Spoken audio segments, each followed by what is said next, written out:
voir de près. Je dois vous avouer que ça a été jusqu'à la dernière minute, mais ça y est, vous pouvez visiter l'exposition et qui va évoluer parce que vous le savez, nos expositions sont plutôt sur un temps long. Mais je vous en parlerai davantage tout à l'heure à 16h30. Vous êtes bien sûr tous les bienvenus pour venir fêter avec nous l'aboutissement de ce projet. Je laisse Anthony Braud commencer et puis Carola fera donc la deuxième partie de la conférence et on est attendu en effet à 16h30, donc on va être très précis dans l'horaire aujourd'hui. Néanmoins, on a bien préparé, notamment Caroline, mais Anthony aussi le sait, que vous êtes un public qui aime bien intervenir et donc que vous serez invité en effet à poser les questions que vous avez envie de poser, parce que nos conférences, comme vous le savez, sont des lieux de dialogue et où en effet on permet au public justement de nous apporter votre expertise, votre connaissance et vos lectures, parce que vous l'avez vu, le carnet de conférences. Alors, je le pique 2 secondes, si je peux. Donc, vous l'avez vu, c'est le nouveau carnet qui va jusqu'au mois de janvier, parce qu'on fait toujours la rentrée automne-hiver jusqu'à fin janvier. Et puis, vous aurez un autre carnet à partir du mois de février avec la suite de notre cycle. En tout cas, bonne conférence. Merci à Anthony. Merci à Carola, que je ne vois pas, mais qui est là et qui donc viendra dans un deuxième temps.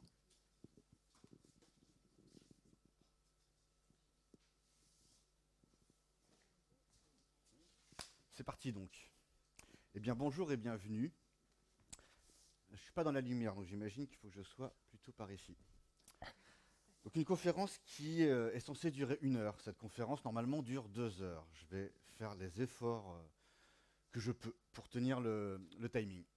La conférence que je vous présente ce soir, elle est issue de travaux que j'ai menés à titre personnel. Je ne suis pas scientifique, je ne suis pas chercheur, je ne suis pas universitaire sur ce domaine. Et j'ai commencé mes recherches sur Internet, en lisant des livres, il y a une vingtaine d'années. Et ce que je vous présente ici, c'est le fruit de ces recherches que j'ai menées derrière mon ordinateur, chez moi, pendant une dizaine d'années. Puis après, ça a été complété par des apports au fur et à mesure de mon travail. Ça a commencé comment? J'avais 18 ans, j'étais en faculté de sciences économiques, et je voulais comprendre comment marche l'économie du monde. Et quelque chose m'intriguait. Comment se fait-il que toutes les 15 minutes sur France Info, on nous donne le cours du CAC 40 et du baril de Brent de la mer du Nord? Je trouvais ça étrange. À titre personnel, je n'avais jamais eu envie d'acheter un baril de pétrole. Et je connaissais personne dans mon entourage qui avait déjà acheté un baril de pétrole. Et pourtant, on nous en donnait le prix toutes les 15 minutes, quoi. Et puis je me disais, même si je ne les connais pas, j'imagine que les personnes qui achètent des barils de Brent de la mer du Nord ne choisissent pas s'ils vont vendre ou acheter en fonction de ce que dit France Info toutes les 15 minutes. Alors, pourquoi? Pourquoi toutes les 15 minutes nous donner le cours du CAC 40 et le cours du baril de Brent de la mer du Nord? Alors j'ai lu, j'ai cherché sur Internet ce qui faisait que c'était si important que ça, qu'on nous le dise toutes les 15 minutes. Et je n'en ai pas cru mes yeux. Je n'en ai pas cru mes yeux. J'ai continué à poursuivre. Je suis allé des lectures complotistes jusqu'à des lectures très expertes, des lectures gouvernementales, des lectures associatives, des lectures du contre-pouvoir, des lectures du pouvoir. J'ai lu un peu tout ce que je pouvais, tout ce qui existait. Et je n'en croyais toujours pas mes yeux. Jusqu'à ce que 10 ans plus tard, je travaillais dans une scope d'éducation populaire qui s'appelait Le Pavé. Peut-être vous avez connu une autre conférence gesticulée de Franck Lepage.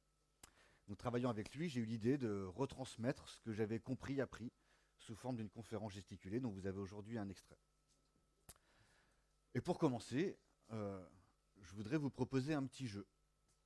Un petit jeu sous forme d'un tiercé à deviner. Je vais vous laisser là tout de suite quelques minutes et je vais vous demander de trouver, en discutant avec vos voisins à côté de vous, les 2-3 personnes à côté de vous, de me trouver le tiercé dans l'ordre des usages de pétrole en termes de consommation. Je vais expliquer, parce qu'on ne comprend rien comme ça. Le pétrole, voyez-vous, il sert à beaucoup de choses. Ça, vous le savez déjà, vous le devinez. De tous les usages différents du pétrole, parce que dans le pétrole, on compte en barils, donc vous voyez ces gros barils bleus qui font 162 litres. De tous ces usages du pétrole, lequel va consommer la plus grande partie de mon baril? qu'est-ce qui utilise le plus de pétrole dans tous les usages qu'on en a? Et quel serait le deuxième usage et le troisième? Premier, deuxième, troisième. Si une personne trouve le tiercé dans l'ordre, je lui offre le DVD de cette conférence gesticulée. Pour autant, je vous assure que ce sont les chiffres officiels. Voilà. Alors, je précise, c'est pour un être humain qui vit en ce moment et plutôt dans un mode de vie, disons, occidental. Français, américain, européen, et voilà, qui vivrait en ce moment. Donc, avec ça, à votre avis, qu'est-ce qui consomme le plus de pétrole? Je vous laisse 3 minutes, top chrono, pour discuter avec vos voisins et essayer de deviner ce tiercé dans l'ordre. C'est à vous.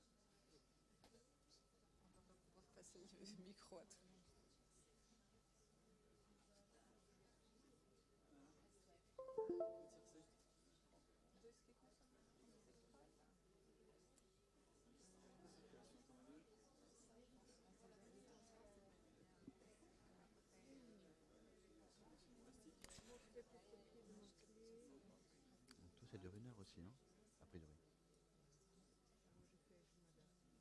Ben non, mais c'est pour savoir à quelle heure je te laisse la main. Je te laisse la main à 15h30 normalement. Ouais, c'est ça. Sur quoi?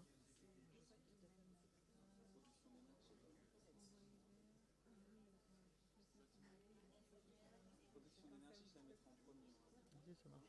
C'est ça, non?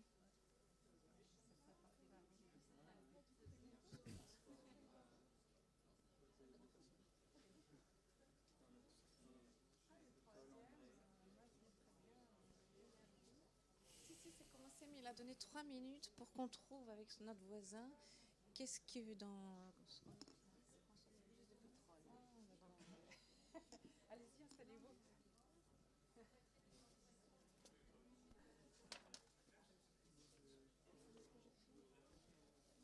Il va y en avoir.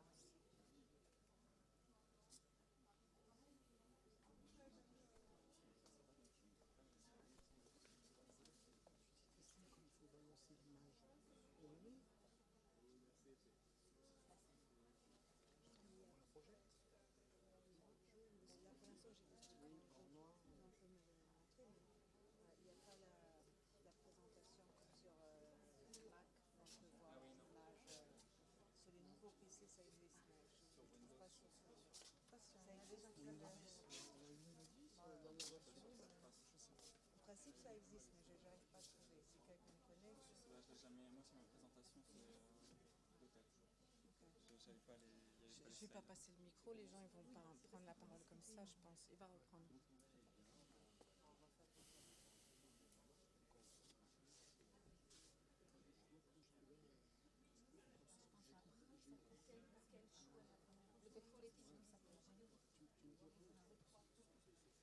Il vous reste 30 secondes pour vous mettre d'accord clairement sur le numéro 1, le numéro 2 et le numéro 3.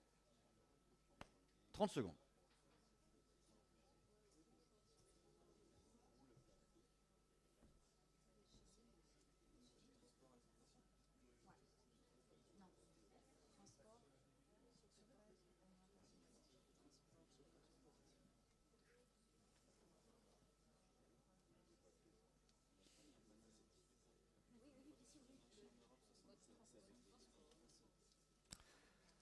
Très bien, les 3 minutes sont terminées. J'espère que vous avez eu le temps de vous mettre d'accord au moins avec vous-même sur ce tiercé dans l'ordre. Il y a quand même un DVD en jeu, hein.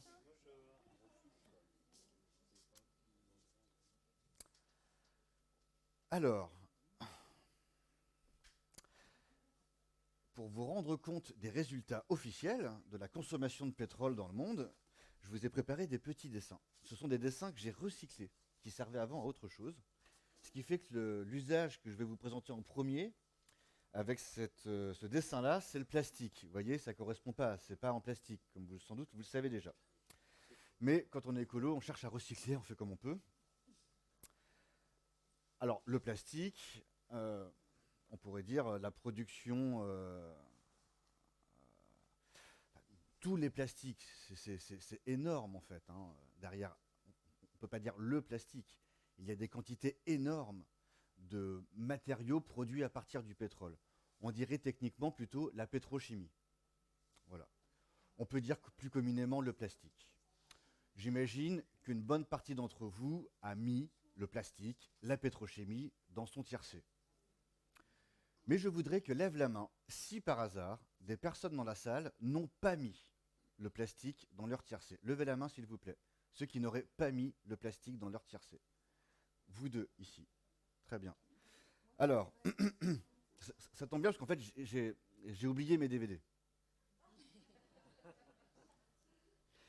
Mais en général, je m'en sors bien.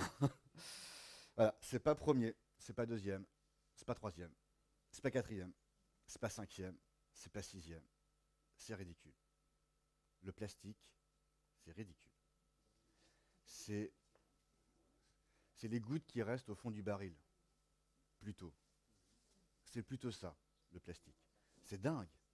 Parce que quand on voit tout ce qui est fait chaque année, made in Taïwan, et qu'on y rajoute le made in China et le made in Singapour, ça fait des quantités mais industrielles. C'est industriel. Et pourtant, ce ne sont que quelques gouttes d'eau dans ce baril. Alors donc, je n'ai plus qu'un groupe qui joue. Quel est l'usage qui consomme le plus de pétrole selon vous? Le transport. Premier, le transport. Le transport uniquement routier, c'est-à-dire voitures et camions. Voilà. Sans les bateaux. Juste ça. Juste ça, voitures et camions, c'est 40% de mon baril. C'est presque la moitié. Juste ça. Deuxième, le chauffage. Oh là là, j'ai peur. Deuxième, le chauffage. Vous avez déjà vu le DVD ou? Ah non, pas le droit de tricher si vous l'avez déjà vu. Il y a très longtemps. Ah ouais, bon, on verra après, on en parlera après. Je disais aussi quand même. Ah non, il retient bien, ça sert à ça des conférences quand même. Deuxième, le chauffage. En France, on a un tiers des maisons encore et des bâtiments publics et privés qui sont chauffés au fioul. Donc techniquement, si ici on a de l'essence, ici on a donc du fioul. Et ça, à lui seul, c'est un quart de mon baril, le chauffage. Et numéro 3,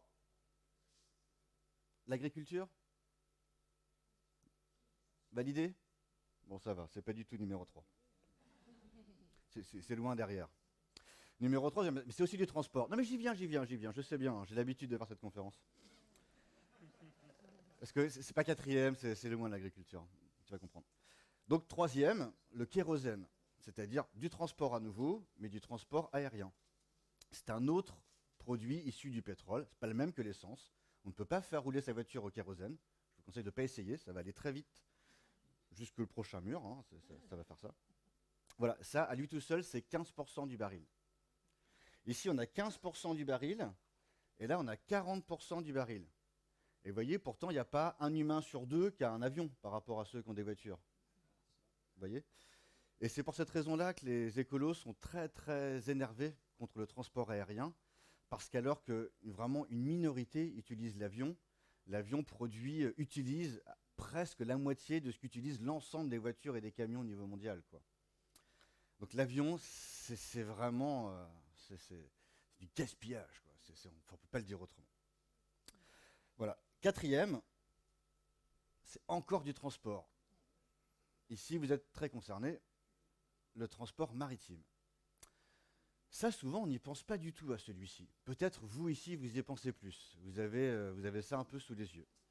En général, en fait, on n'y pense pas parce qu'on n'a pas conscience que l'ensemble de ce qu'on consomme transite pour la plupart par bateau. Derrière encore, nous avons la production. Il aurait fallu dire ça pour sortir du transport.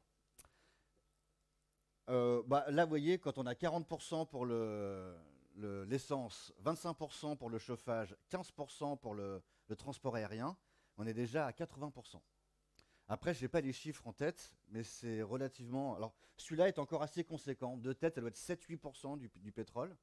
Alors, je mets les deux ensemble parce que c'est du mazout. Donc, les bateaux roulent au mazout et les centrales thermiques, qui donc produisent de l'électricité à partir de charbon, de pétrole, de gaz, tournent aussi au mazout. C'est le mazout qui est utilisé. Et après, donc, on commence à aller dans des proportions très ridicules. Je n'ai pas les chiffres en tête. Ce qu'il faut comprendre, c'est que donc on est là déjà à 90% du pétrole, et donc pour la plupart, pour 90% de mon baril, le pétrole, il est brûlé. Vous voyez, là, il est brûlé pour faire de l'électricité, il est brûlé pour faire avancer des bateaux, il est brûlé pour faire avancer des avions, il est brûlé pour faire avancer des camions, et il est brûlé pour chauffer. Le pétrole, on le brûle. Et on en brûle des quantités industrielles, puisque le plastique, c'est vraiment les gouttes qu'il y a au fond du baril. Imaginez un peu la quantité de pétrole brûlé chaque année. C'est pour ça le réchauffement climatique, c'est vraiment des quantités astronomiques. Et après, comme le plastique, il y a une partie du pétrole que l'on transforme, que l'on ne brûle pas. Et nous, en tant que simples citoyens, on a tendance à voir avant tout le pétrole transformé parce qu'on l'a encore sous les yeux. On le voit, le pétrole transformé. Le pétrole brûlé, ben, il fait beau aujourd'hui. Voilà ce que ça fait. Mais c'est pas... Alors quand on transforme le pétrole, ça sert à d'autres choses. On roule avec du pétrole sur du pétrole.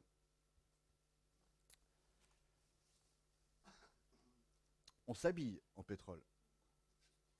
Alors, on peut s'habiller autrement, hein, mais principalement, le nylon, etc., bah, c'est du pétrole. On peut s'habiller encore en coton, mais le coton est aussi très écologiquement discutable. Hein, il consomme des quantités d'eau astronomiques, ou du lin, ou d'autres choses, mais voilà. Principalement, on s'habille en pétrole. Un usage souvent moins connu, on se soigne au pétrole. L'ensemble des médicaments que l'on prend, l'allopathie, c'est du pétrole, dans lequel on injecte des substances actives, mais on se soigne au pétrole. De très loin dans une ville, peut-être avec le port à Dunkerque, peut-être c'est pas le cas, je ne sais pas, mais dans une ville classique, disons, le bâtiment qui de très loin consomme le plus d'énergie, c'est l'hôpital. De très loin. C'est extrêmement énergivore, un hôpital. Et puis, on y vient pour l'agriculture. Je l'ai mis en dernier, donc là, je n'ai pas vraiment les chiffres, ça se vaut, enfin, je ne sais pas bien. Donc, effectivement, l'agriculture. Alors, ceux qui voudraient me dire que ceci ne représente pas l'agriculture, il faudrait dessiner un poireau, par exemple, eh bien, je vous dis que vous êtes vraiment très loin de ce qu'est l'agriculture aujourd'hui. Donc, cette agriculture-là, qui est donc l'agriculture principalement faite sur notre terre, elle consomme une quantité incroyable de pétrole. Pour produire une calorie de nourriture, il faut aujourd'hui une dizaine de calories de pétrole. Donc même les scientifiques disent que l'on transforme aujourd'hui du pétrole en nourriture, tellement ça en contient. Le pétrole, ça sert à tout ça. C'est incroyable. C'est incroyable parce que moi je suis né dans cette génération-là. Je n'ai connu que ça. J'ai 40 ans. Et je suis né dans ce monde-là. Mais quand j'entends mes parents me parler de leur enfance, je ne peux même pas le croire. Ils en rajoutent, quoi. Bon, ils n'étaient pas spécialement issus de milieux aisés, mais je ne crois pas non plus qu'ils faisaient partie des bidonvilles. Je pense qu'ils faisaient partie des classes populaires françaises. Leurs parents étaient paysans ou agriculteurs ou ouvriers agricoles. Mes parents eux-mêmes étaient plutôt destinés à ça. Et puis avec un BEP ou un CAP, ma mère est devenue femme de ménage à la ville, mon père est devenu gardien d'immeuble. Bon. Et en tout cas, quand eux étaient enfants, leur monde à eux était radicalement différent. Pour vous en faire prendre conscience, je vais reprendre tous mes dessins et juste vous poser des questions. Et je vais vous laisser y répondre dans votre tête par rapport à votre propre vie. Comment viviez-vous dans les années 60 ? Pour une partie d'entre vous, peut-être vous n'étiez pas né ou trop jeune. Dans ce cas-là, comment vivaient vos parents ? Et pour les plus jeunes, comment vivaient vos grands-parents peut-être ? Comment vivait-on dans les années 60 dans votre famille ? Comment vivait-on ? Par exemple, que mangeait-on ? Que mangiez-vous ? Que mangeait votre famille dans les années 60 ?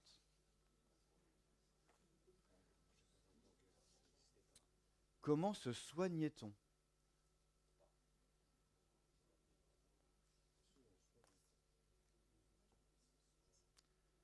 Comment s'habillait-on ? Quelle était la durée de vie des vêtements ? Quelles étaient leurs matières ?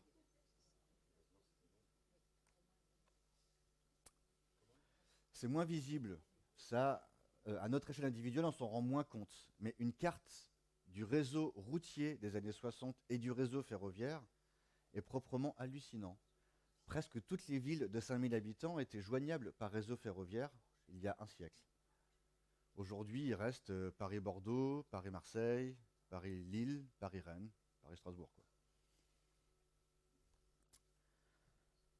Ma grand-mère a eu 16 enfants.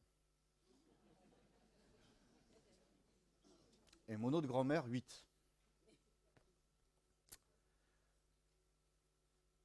Mais quand même, au-delà de la blague, quels objets, dans les années 60, étaient déjà en plastique? Il y en avait, hein, bien sûr.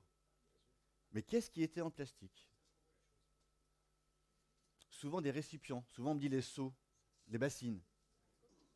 Ce sont souvent les premiers objets qui ont pénétré dans les foyers en pétrole. Les jouets ensuite, les baigneurs. Voilà. Mais bon, c'était pas 4 baigneurs par Noël. On avait un baigneur à 5-6 ans et on l'avait pour son enfance, quoi. Comment se chauffait-on? Alors, souvent on me dit charbon et bois. C'est vrai. Mais il y a quand même une autre réponse qu'il faut entendre sur le chauffage. C'est que quand il faisait froid, le premier réflexe, c'était pas de chauffer au bois. C'était pas de chauffer au pétrole. C'était de mettre un pull. Et quand il faisait très froid, on en mettait un deuxième. Et la nuit, on mettait une brique sur le poêle, qu'on enveloppait dans du journal et qu'on mettait au pied du lit. Je ne sais pas si vous avez vécu ça, mais moi, il y a un côté Zola, si vous voulez. J'ai pas connu ça. Moi, j'ai grandi dans une cité surchauffée. Voilà, j'ai pas connu ça. Bon, je partais en vacances chez ma grand-mère, hein, mais... Donc oui, sinon, je chauffais au bois, évidemment. Mais on chauffait beaucoup moins. La température de confort, aujourd'hui, elle est estimée à 19 degrés.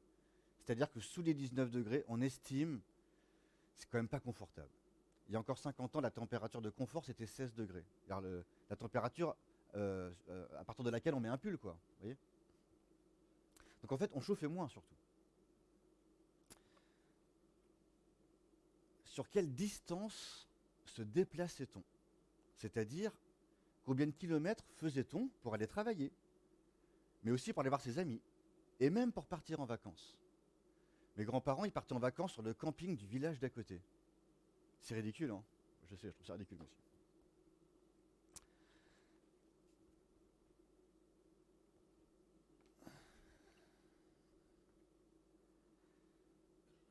Qu'est-ce qui venait d'autres continents? Qu'est-ce qu'on consommait qui était produit à l'autre bout du monde? Pareil, il y en avait aussi, hein? Ça n'est pas arrivé que depuis 30 ans. On consommait déjà du café et des bananes. Mais ma mère, qui m'a eu quand même à 17 ans, donc qui a aujourd'hui 57 ans, c'est pas non plus... elle avait encore des clémentines à Noël, ou des mandarines ou des oranges, je me rappelle pas, pour tout c'est un peu pareil, il a tous les midis à la cantine, quoi, c'est pas très... Mais à l'époque, elle avait quand même des clémentines à Noël. Et elle me disait qu'elle en mangeait un quartier tous les jours pour le faire durer le plus longtemps possible. C'est incroyable. Il y a une seule génération, quoi. Mes grands-parents avaient l'électricité. Mais à quoi servait-elle? Chez mes grands-parents, ça servait à faire de la lumière. Je ne sais pas s'il y avait d'autres usages.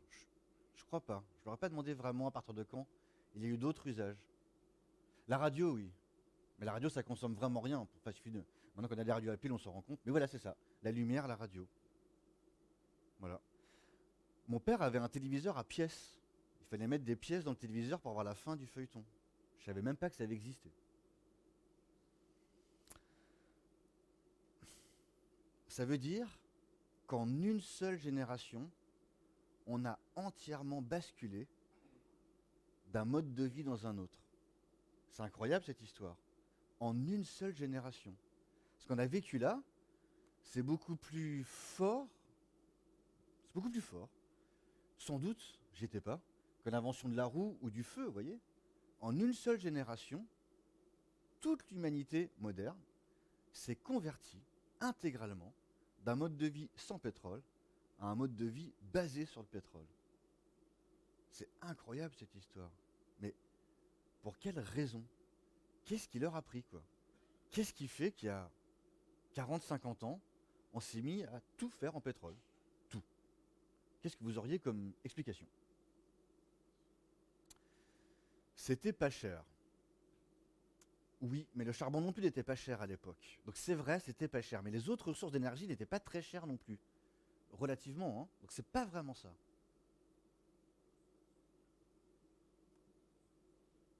y avait des quantités énormes, quoi.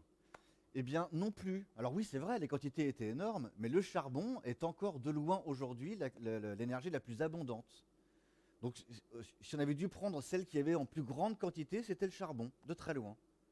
D'ailleurs, les charbonnages en or ont fermé bien avant qu'il n'y ait plus de charbon. Il reste du charbon. On peut transformer en différents produits. Ça, c'est vrai. Contrairement à l'uranium, on peut faire que l'électricité. En fait, le pétrole, la preuve, on peut en faire tout ça. Mais c'est quand même pas ça vraiment. Mais...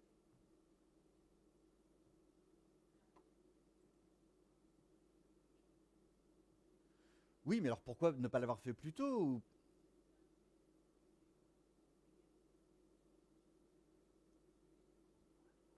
C'est la science. En fait, on ne savait pas le faire avant. Sans doute il y a de ça.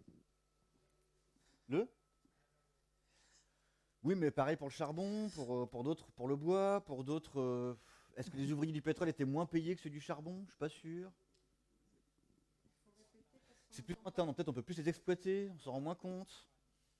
A priori non. D'ailleurs, à l'époque, le pétrole, ça a commencé aux États-Unis. Lucky Luke, vous voyez. Donc au début, c'était pas le Moyen-Orient, c'était On les n'entend pas États-Unis. les réponses, alors il faut répéter. Ah ce que oui, on les n'entend gens pas les disaient. réponses. Eh bien, en fait, je vais vous le dire. Ah, une autre. Les Américains, c'est-à-dire. Les Américains, ils faisaient tout en pétrole. Mais pourquoi ont-ils tout fait en pétrole? Eux aussi. Ils en avaient chez eux, c'est vrai. Mais ils avaient aussi du bois, ils avaient d'autres choses. C'est vrai. Le pétrole, contrairement au charbon, il est plus facile à extraire. Comme c'est liquide, un coup de pioche au Moyen-Orient, ça sort tout seul. Et après, pour le transbahuter d'un bateau à un camion, etc., c'est très facile, puisque c'est liquide. Mais c'est pas vraiment la raison essentielle. Le rendement. Toi, tu as déjà vu la conférence, tu t'en rappelles bien. Non, non, mais très bien, très bien. Effectivement, en fait, ce qui est fabuleux avec le pétrole, c'est son rendement énergétique. C'est-à-dire que si vous prenez 1 kg de charbon, 1 kg de gaz, 1 kg de bois, 1 kg de pétrole, 1 kg de...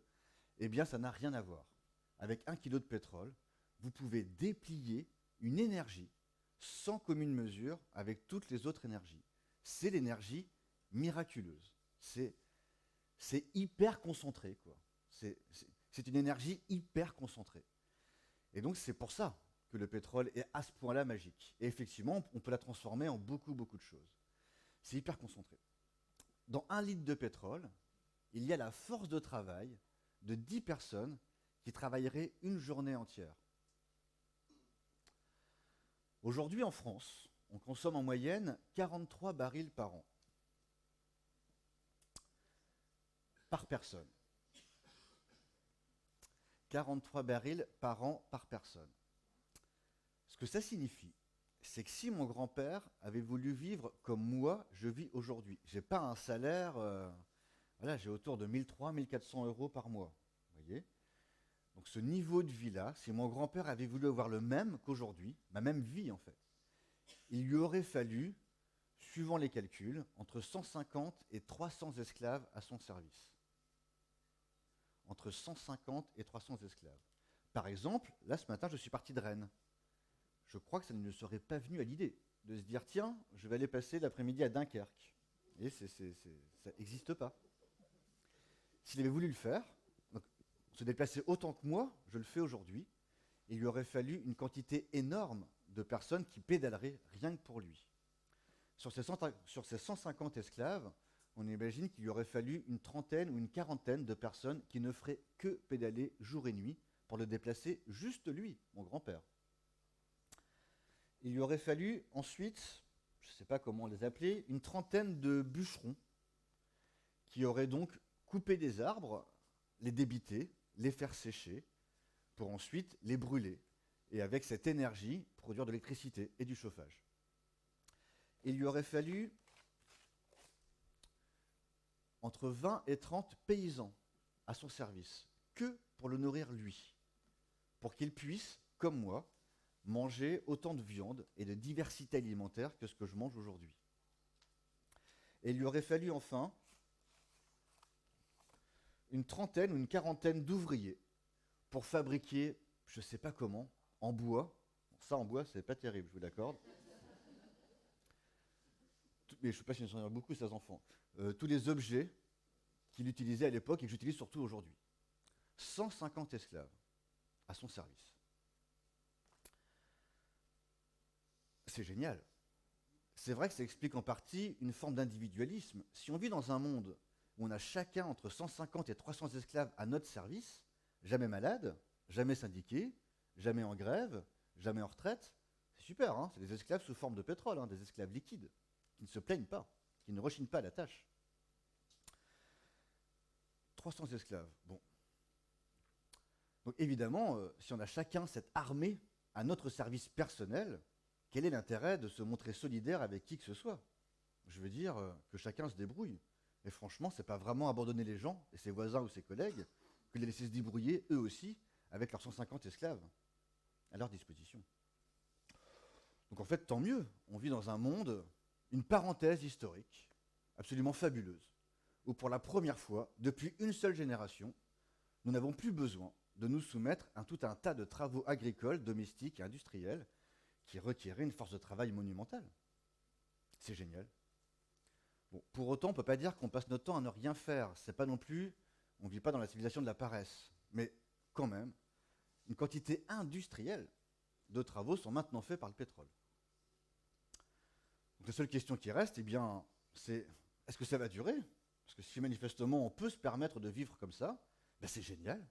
On peut dépasser une forme de condition humaine que l'Homo sapiens sapiens doit affronter depuis quoi? 300 000 ans. Et nous, depuis 50 ans, on s'en est extrait. Donc est-ce que vous avez en tête des chiffres entendus ici ou là qui vous disent que un jour, nous ne pourrons plus vivre à partir d'un mode de vie basé sur le pétrole?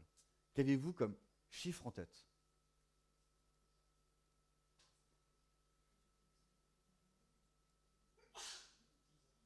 10 ans.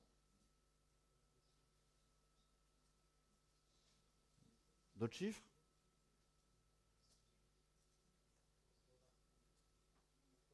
80 ans? On n'en sait rien en fait. Et puis on s'en fout un peu. Hein. Tant que le pétrole augmente pas trop à la pompe, en fait, c'est pas très grave. 10 ans, 80 ans. Bon. Les médias dominants ont l'habitude de nous donner un chiffre autour de 40 ans. La moyenne entre les deux chiffres qui m'ont été donnés. Il resterait 2000 milliards de barils sous terre. Et rapporté à la consommation actuelle, on pourrait estimer que dans 40 ans, nous épuiserons la dernière goutte de pétrole sous terre. Ça veut donc dire qu'on peut continuer à vivre comme aujourd'hui, sans se poser aucune question. Voilà, on est en 2018. Et puis sans doute qu'en 2058, il y a un Australien, je sais pas moi, ou un Autrichien, qui va aller prendre sa baguette de pain, et puis, pas de bol, il va prendre le dernier litre. Et là, bah, c'est fini, quoi. Dès le lendemain, il n'y a plus d'électricité, hein. Il n'y a plus de chauffage, il n'y a plus de vêtements, on ne peut plus entretenir les routes, il n'y a plus rien en plastique, on ne peut plus déplacer une seule voiture, il n'y a plus un seul avion qui décolle, la production alimentaire s'arrête, plus aucun médicament n'est produit, et plus rien ne peut traverser les océans ou aucune frontière. Voilà, ça c'est la version donc optimiste de la fin du pétrole, celle qui nous est présentée par les médias dominants. Heureusement, ça ne va pas se passer comme ça. Enfin, heureusement, ça dépend pour qui. Peut-être vous serez mort, ou moi aussi, donc on peut se dire, bah, pour nous, ça ira. Les générations futures nous accuseront, comme disait le film. Nos enfants nous accuseront. Eh bien non, en fait, ça ne va pas se passer comme ça, parce que cette vision-là, c'est la vision effectivement optimiste, celle qui est portée par 3 acteurs dans le monde, les gouvernements des pays riches, les pays producteurs de pétrole et les multinationales de l'énergie. Ces 3-là se sont à peu près mis d'accord pour nous donner ce chiffre de 40 ans. Ce qui est étonnant dans le monde du pétrole et de l'expertise autour du pétrole, c'est que la plupart des experts, à un moment donné de leur vie, changent radicalement d'opinion sur ce qui va nous arriver. Est-ce que vous devinez quel est ce jour à partir duquel les experts changent radicalement d'opinion?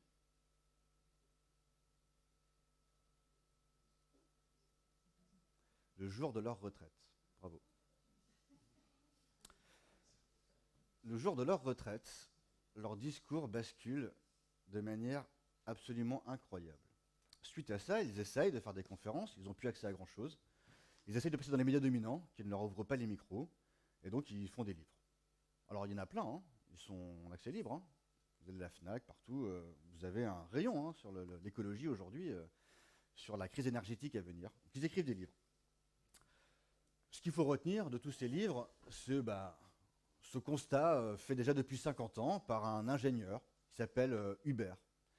Et il a démontré, c'était un ingénieur, il bossait au niveau géologique pour des multinationales du pétrole, et il a démontré que la courbe d'exploitation du pétrole suivait une courbe en cloche. C'est-à-dire qu'au démarrage, quand on veut produire du pétrole, eh bien au début on n'en produit pas, parce qu'on vient d'arriver sur le site, et voilà, c'est comme ça.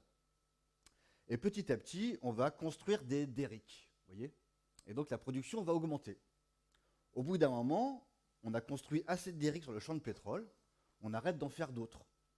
Donc tous les derricks produisent au maximum, on a donc un plateau de production. Et puis au bout d'un moment, le rendement commence à décliner, la nappe se tarit. Donc la courbe de production d'un champ de pétrole suit cette forme-là.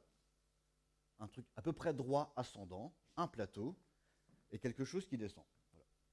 Maintenant, si on additionne les productions de chacune de ces nappes de pétrole, les unes sur les autres, pour comprendre qu'est-ce que cela va donner. Au début, on n'aura donc pas grand-chose, plus pas grand-chose, plus pas grand-chose, puisqu'on a à peu près tout exploité en même temps, il y a environ 50 ans. On s'est mis dessus et tous les champs pétroliers majeurs ont tous été exploités à peu près en même temps. Vers le milieu, là, les 30 glorieuses, alors là, on a beaucoup, plus beaucoup, plus beaucoup, vous voyez. Et puis au bout d'un moment, on a plus grand-chose, plus grand-chose, plus grand-chose. Et en additionnant tout ça, ça ne fait pas une grande courbe comme ça, ça fait une courbe en cloche. Une courbe en cloche. Voilà.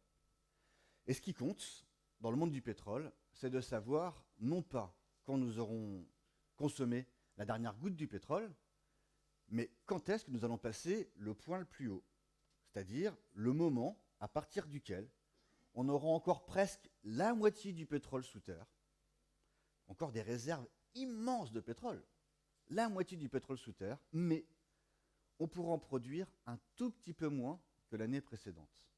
Tout petit peu moins que l'année précédente.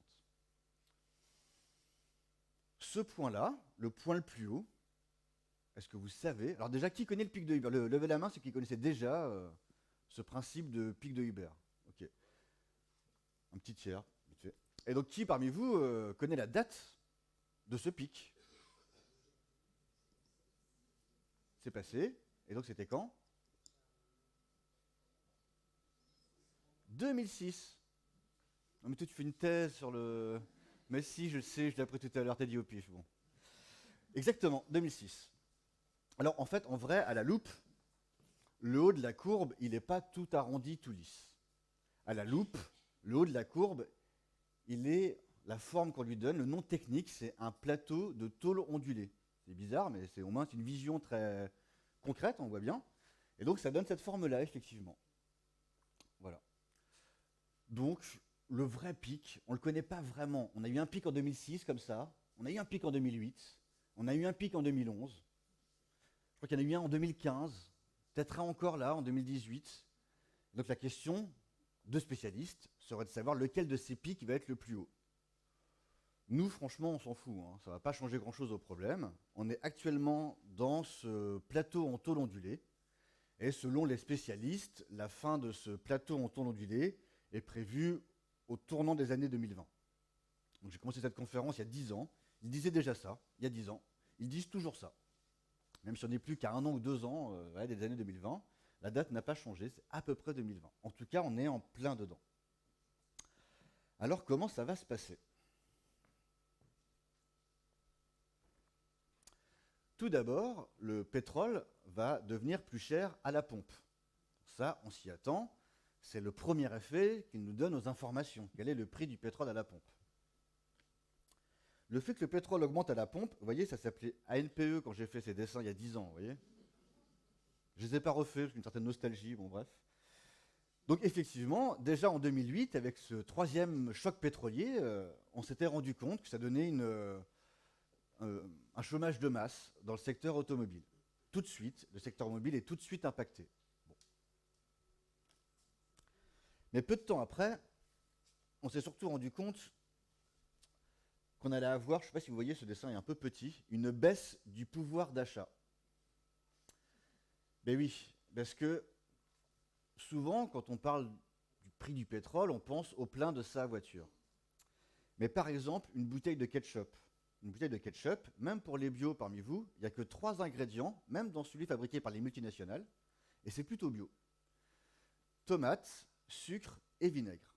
Ce sont les 3 seuls ingrédients. Il n'y a aucun bidule, rien. Le vinaigre permet que ça ne moisisse pas, quoi, que ça se conserve correctement sans rien y rajouter d'autre, ni conservateur, ni rien. Pour que ces 3 ingrédients se retrouvent dans le même flacon dans votre frigo, il y a entre 40 et 50 étapes de transport et de transformation. Vous voyez ça? Les tomates, elles poussent en Espagne, mais après on les envoie au Japon pour les couper en deux, puis on les envoie en Australie pour enlever la queue, puis on les envoie au Maroc pour enlever la peau, puis on les envoie en Pologne pour les recouper en deux. Puis, ils font vraiment ça. Hein. Puis après pour les mettre en purée, puis etc. 50 étapes. Donc évidemment, si à chacune de ces 50 étapes, le pétrole coûte plus cher, au final, c'est ma bouteille de ketchup qui va coûter plus cher. Or, j'ai que 3 ingrédients. Je vous dis même pas ce que ça donne pour un smartphone, par exemple, ou ce genre d'objet, quoi. Où il y a des milliers de produits, personne ne peut faire le bilan total, c'est impossible. Donc si le ketchup coûte plus cher, tout va coûter plus cher. D'où le fait qu'on va avoir un problème de pouvoir d'achat, bien plus large que le plein de la voiture. On va donc chacun devoir se passer de ce qui nous semble inutile. Mais qu'est-ce qui est inutile dans tous mes dessins là? Se soigner, manger de la viande, partir en vacances, partir à la montagne ou à la plage quand il fait beau. Ça c'est utile quand même. Des vêtements neufs, se chauffer à 19 degrés, brancher tous les trucs électriques pour pas avoir à faire quoi que ce soit soi-même. C'est quoi qui est utile? Qu'est-ce qui est inutile? Qu'est-ce qui est superflu? Manifestement, les réponses seront individuelles et singulières. On ne peut pas dire que globalement, les gens vont arrêter d'acheter des Nike ou le McDo, je ne sais pas quoi. C'est évident qu'on aura chacun nos sensibilités. Et que globalement, il y aura un peu moins de Nike que de vendus, un peu moins de McDo, un peu moins de Club Med, un peu moins de tout, quoi. Un peu moins de tous ces usages. Ce qui fait que globalement, on va bientôt entrer dans une période de récession. Alors, vous inquiétez pas, hein, pour rassurer l'opinion publique, il nous parle de croissance négative. Donc ça va, on est toujours en croissance. Hein. Cette croissance négative, elle va créer un chômage de masse. Si on consomme un peu moins de tout, nécessairement, on va avoir un peu trop d'ouvriers partout. Ça risque de produire, en 2008, j'avais dessiné le crash du dollar. J'expliquais à l'époque, ça pouvait très bien être l'euro, toutes les monnaies sont interconnectées. En 2011, on a failli connaître la fin de l'euro. Bon, finalement, grâce à des dizaines de milliers de milliards de dollars, l'argent public a permis de sauver les banques. Ouf. Mais on n'est pas à l'abri que ça recommence. Ce qui est sûr, c'est que le peuple, lui, va être prêt, probablement, à voter pour n'importe qui leur garantira qu'ils pourront retrouver leurs 300 esclaves par personne. On va donc avoir des émeutes. Et l'ensemble de ces pressions faites sur les gouvernements fait que les gouvernements vont tenter par tous les moyens de récupérer ce qui reste. C'est vrai qu'il y a un pays qui a pris de l'avance. Mais ce pays, il faut quand même que je vous dise quelque chose dessus. C'est que ce grand pays qui a pris de l'avance au Moyen-Orient pour pouvoir récupérer ce qui reste, c'est la seule civilisation moderne. Je ne compte pas les Indiens qui avaient sur place, hein, on s'en fout, de toute façon il n'y en a plus beaucoup. Les Blancs qui sont arrivés aux États-Unis, ils ont construit la civilisation américaine, moderne, blanche, après l'invention du pétrole. Donc aux États-Unis, le rapport au pétrole est absolument sidérant par rapport à ce qu'on a en Europe. Dans la plupart des grandes villes américaines, il n'y a pas de centre-ville. Ça n'a pas été construit comme ça. Si vous voulez faire votre maison, vous prenez les 500 mètres disponibles après le dernier qui a construit, quoi. Les villes sont 10 fois plus étendues en moyenne qu'en France. En fait, à même nombre d'habitants, Ça prend une surface 10 fois plus grande. Du coup, les transports publics ne peuvent pas circuler aux États-Unis. Un bus qui circule aux États-Unis devrait faire des dizaines de kilomètres pour ramasser 3 personnes. La moyenne pour aller travailler, c'est 40 km. Pour aller faire ses courses, c'est 50 km. On ne mesure pas la taille des zones pavillonnaires, quoi. C'est impressionnant. Donc aux États-Unis, ils ont deux choix. Soit ils déconstruisent les États-Unis et ils le reconstruisent en plus dense, soit ils vont faire chier le Moyen-Orient. Mais quand même, ça se discute, c'est quand même pas facile pour eux. Pour le Moyen-Orient non plus, hein, ceci dit. Les guerres, mais voilà, tout ça en même temps, c'est déjà là. Il n'y a rien de nouveau. Ce qui est étonnant, c'est de continuer à croire que peut-être nos enfants partiront en vacances sur Mars, sur la Lune, je ne sais pas quoi. Probablement que le top de la technologie, c'est en ce moment. Nous vivons dans le top de la technologie. L'humanité ne pourra sans doute jamais aller plus loin que la technologie que nous utilisons aujourd'hui. Je ne dis pas le bonheur, hein, je ne suis pas sûr que ça rende heureux. Et je pense que par contre, nous aurons à rendre des comptes à nos enfants, nos petits-enfants, quand dans quelques dizaines d'années, nous dirons Papa, est-ce que c'est vrai qu'à l'époque, vous preniez des moteurs, des engins qui faisaient plus d'une tonne, et qu'en fait, tu montais là-dedans pour aller chercher ta baguette de pain qui faisait 200 grammes à 1 km. Est-ce que vraiment vous faisiez ça? Et en plus, maman, elle me dit que la fois de l'année où la voiture, elle ne marchait pas, tu faisais la gueule, et que tu ne voulais pas faire le kilomètre à pied. Quand même, c'est pas possible. Ou le tourisme de masse. Papa, est-ce que c'est vrai qu'à l'époque, l'hiver, tu traversais la planète parce que tu trouvais qu'il faisait froid l'hiver? C'est quand même, l'hiver, il fait froid, c'est quand même pas bizarre, quoi. Mais en fait, tu faisais quoi à l'autre bout du monde? Oh bah rien, on attendait la fin de la semaine, quoi. On attendait sur une plage, puis on rentrait. Et donc, si aujourd'hui on peut plus bouffer ou qu'on a pu, c'est juste que tu voulais avoir moins froid l'hiver. C'est dingue cette histoire. Je ne sais pas ce que nous pourrons répondre à ces générations-là. 2025, par là, peut-être avant, peut-être après, en quelques années, près. La baisse des rendements agricoles. Pour que une agriculture puisse exister dans notre monde industriel, il faut mettre sur les champs du NPK. Les sols sont considérés comme des substrats stériles par les agriculteurs, en tout cas par les industriels chimiques qui leur vendent des engrais. Sans NPK, il n'y a rien qui pousse. La Beauce, elle est stérile. Si on ne met pas de NPK dessus, il n'y a rien qui va pousser avant des dizaines d'années. On sait déjà. Hein. Donc baisse des rendements agricoles. En 2008, d'ailleurs, il y avait des famines, les émeutes de la faim. Vous vous rappelez Haïti? Je pense qu'ils n'ont plus faim, on n'en parle plus. En tout cas, probablement qu'on aura des famines. Pourtant, c'est étonnant parce qu'actuellement, on produit de quoi nourrir 12 milliards d'êtres humains sur Terre. 12 milliards d'êtres humains. Et on est 7 milliards. Et pourtant, il y a 1 milliard qui ne mange pas à sa faim. 1 milliard sur 7. Mais qu'est-ce qu'on fait de toute cette bouffe que l'on produit? Est-ce que vous savez ce qu'on fait avec ça? Eh bien non, on ne la jette pas. Ça aussi, c'est une illusion qui fait qu'on est à notre place de petits individus dans un système énorme. On ne se rend pas compte. Non, non, c'est pas le gaspillage. Il y a un truc bien plus grave que ça. On la donne aux animaux. À peu près la moitié de la production agricole mondiale est destinée à nourrir du bétail pour que 1 milliard, dont on fait partie, puisse être nourri comme ils le veulent. Et on en revient donc à l'agriculture d'aujourd'hui.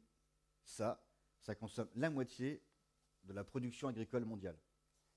Ça veut dire que si l'Europe et les États-Unis devenaient végétariens, mais les Éthiopiens pourraient se faire bourrer le bide, ils auraient du cholestérol, du diabète comme nous, il n'y aurait pas de raison, hein, on pourrait partager, quoi.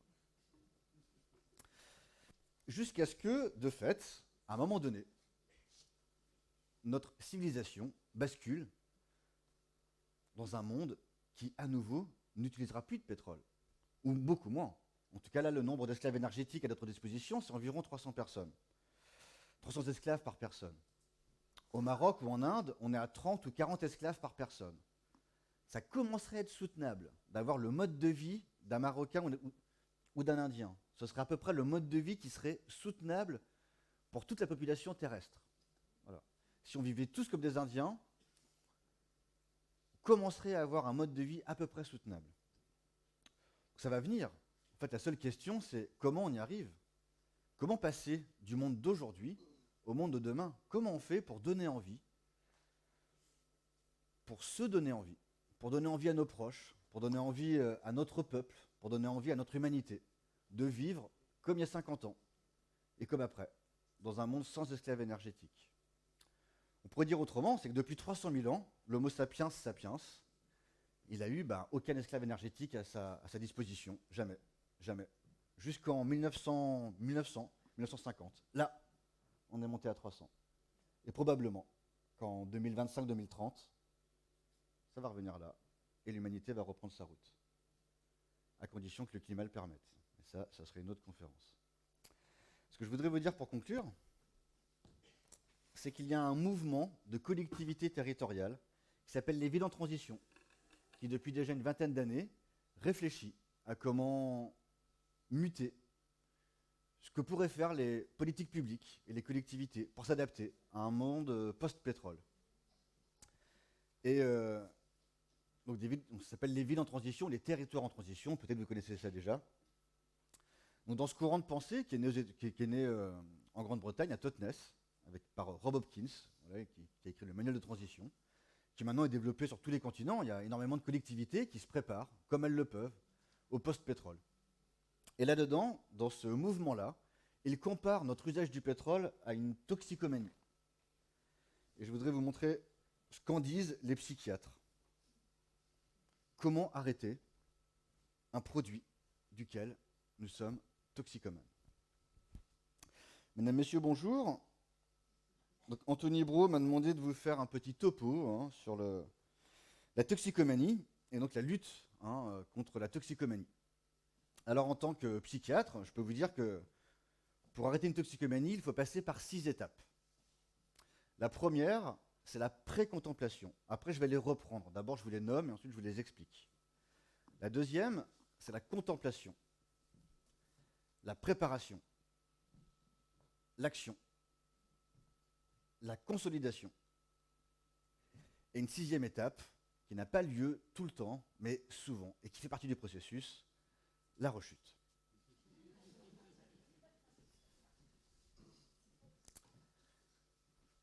La pré-contemplation. La pré-contemplation, c'est simplement quand on prend conscience qu'un jour, je vais devoir arrêter. Un jour.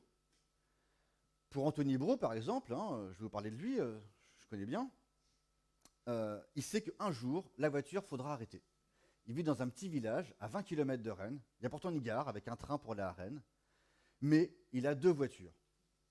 On ne sait jamais, des fois, que sa femme prenne une voiture, que le train ne soit pas là à ce moment-là, comment il va faire? Il sait bien qu'un jour, il faudra arrêter, vous voyez, mais c'est un jour, quoi. Donc la pré-contemplation, c'est simplement accepter qu'un jour, il faudra arrêter. Pas tout de suite, on verra plus tard. La 2e étape, la contemplation. La contemplation, c'est quand on se met à se demander quand. Quel sera ce jour? Et donc, dans ce moment-là, on va mesurer le pour et le contre. Qu'est-ce que je vais gagner et qu'est-ce que je vais perdre à changer mon mode de vie? Pour Anthony, il fait une autre conférence gesticulée sur les toilettes sèches, par exemple. Donc, il dit à quel point c'est nécessaire de préserver l'eau potable et la qualité des sols agricoles. Mais en même temps, il n'a toujours pas de toilettes sèches chez lui. Vous voyez, parce qu'en fait, dans l'autre conférence, il dit que ça sent pas mauvais, mais ça sent un peu. Puis il faut faire des réserves de sur, puis il faut un compost, il faut l'entretenir. Bon. Donc il voit bien le pour et le contre, il mesure le pour et le contre. Là, il ne se dit pas est-ce qu'un jour faudra, mais bon, concrètement, comment ça marche? Voilà, ça c'est la contemplation. Jusqu'à la préparation. La préparation, c'est donc la préparation, disons, à l'action, c'est-à-dire à la phase où on va être vraiment dans l'action de se désintoxiquer, la cure de désintox en fait. Donc pour Anthony, la préparation, il voit bien, dans un futur proche, on ne va pas pouvoir consommer comme aujourd'hui. Il a décidé de se mettre à la méditation, vous voyez, pour essayer de prendre de la distance avec ce mode de vie consumériste.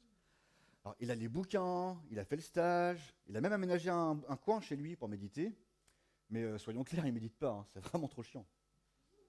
Mais comment dire, il est prêt. Le jour où il faudra vraiment, il est prêt, quoi. Il est prêt. 4e phase, l'action. Alors pour Anthony Braud, l'action, on pourrait dire, c'est la map. Vous voyez, la map, ces paniers de légumes qu'on prend directement au producteur et qu'on a toutes les semaines. Bon, Anthony, il a beau dire qu'il faudrait être végétarien, il est quand même plutôt viandard, le garçon, vous voyez. Et la map, c'est vraiment sa carte de désintox, quoi. Parce qu'il ne le choisit même pas, mais il y a un panier de légumes qui arrive tout seul chez lui, et il y a le compte à rebours qui commence, on a une semaine pour le manger, quoi. Vous voyez ? Et il faut se dépêcher, parce que le jeudi d'après, il y en a un autre qui revient. C'est-à-dire que même si c'était pas fini, ça décale pas le panier d'après, ça revient quand même. Donc c'est le compte à rebours, quoi. Ce qui lui fait quand même poser 2 questions à ceux qui sont dans les AMAP. Le premier truc, c'est mais pourquoi le radis noir?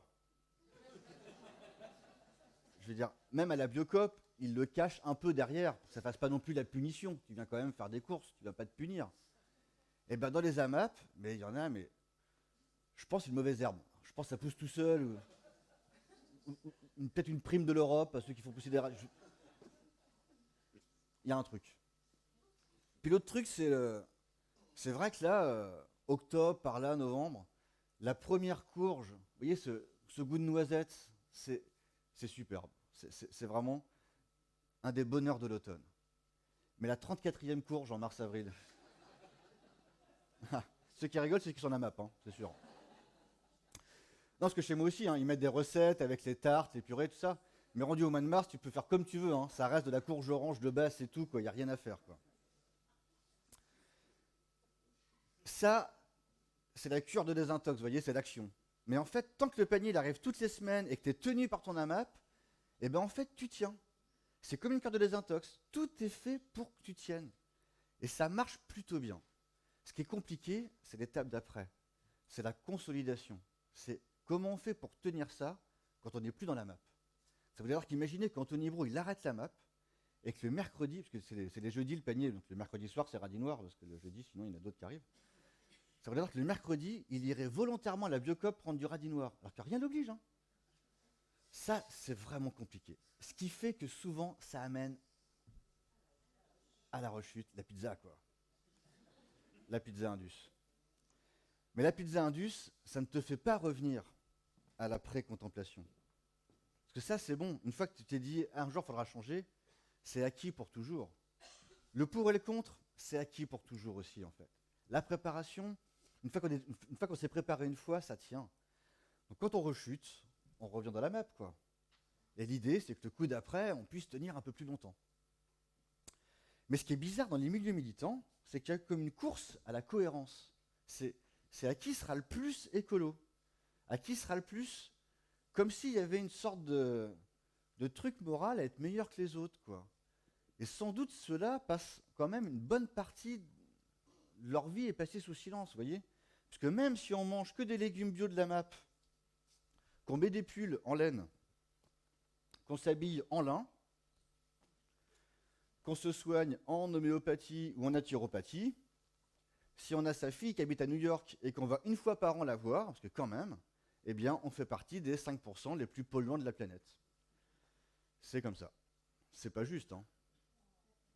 Alors probablement, en fait, une personne qui roule avec sa vieille bagnole toute pourrie et qui pollue comme pas croyable, qui va prendre sa baguette de pain avec sa grosse voiture et qui va au Club Med, et qui, etc., mais qui ne prend pas l'avion, est moins polluant qu'un bobo qui fait tout attention à tout et qui va une fois par an voir ses enfants là où ils habitent, à l'autre bout du monde.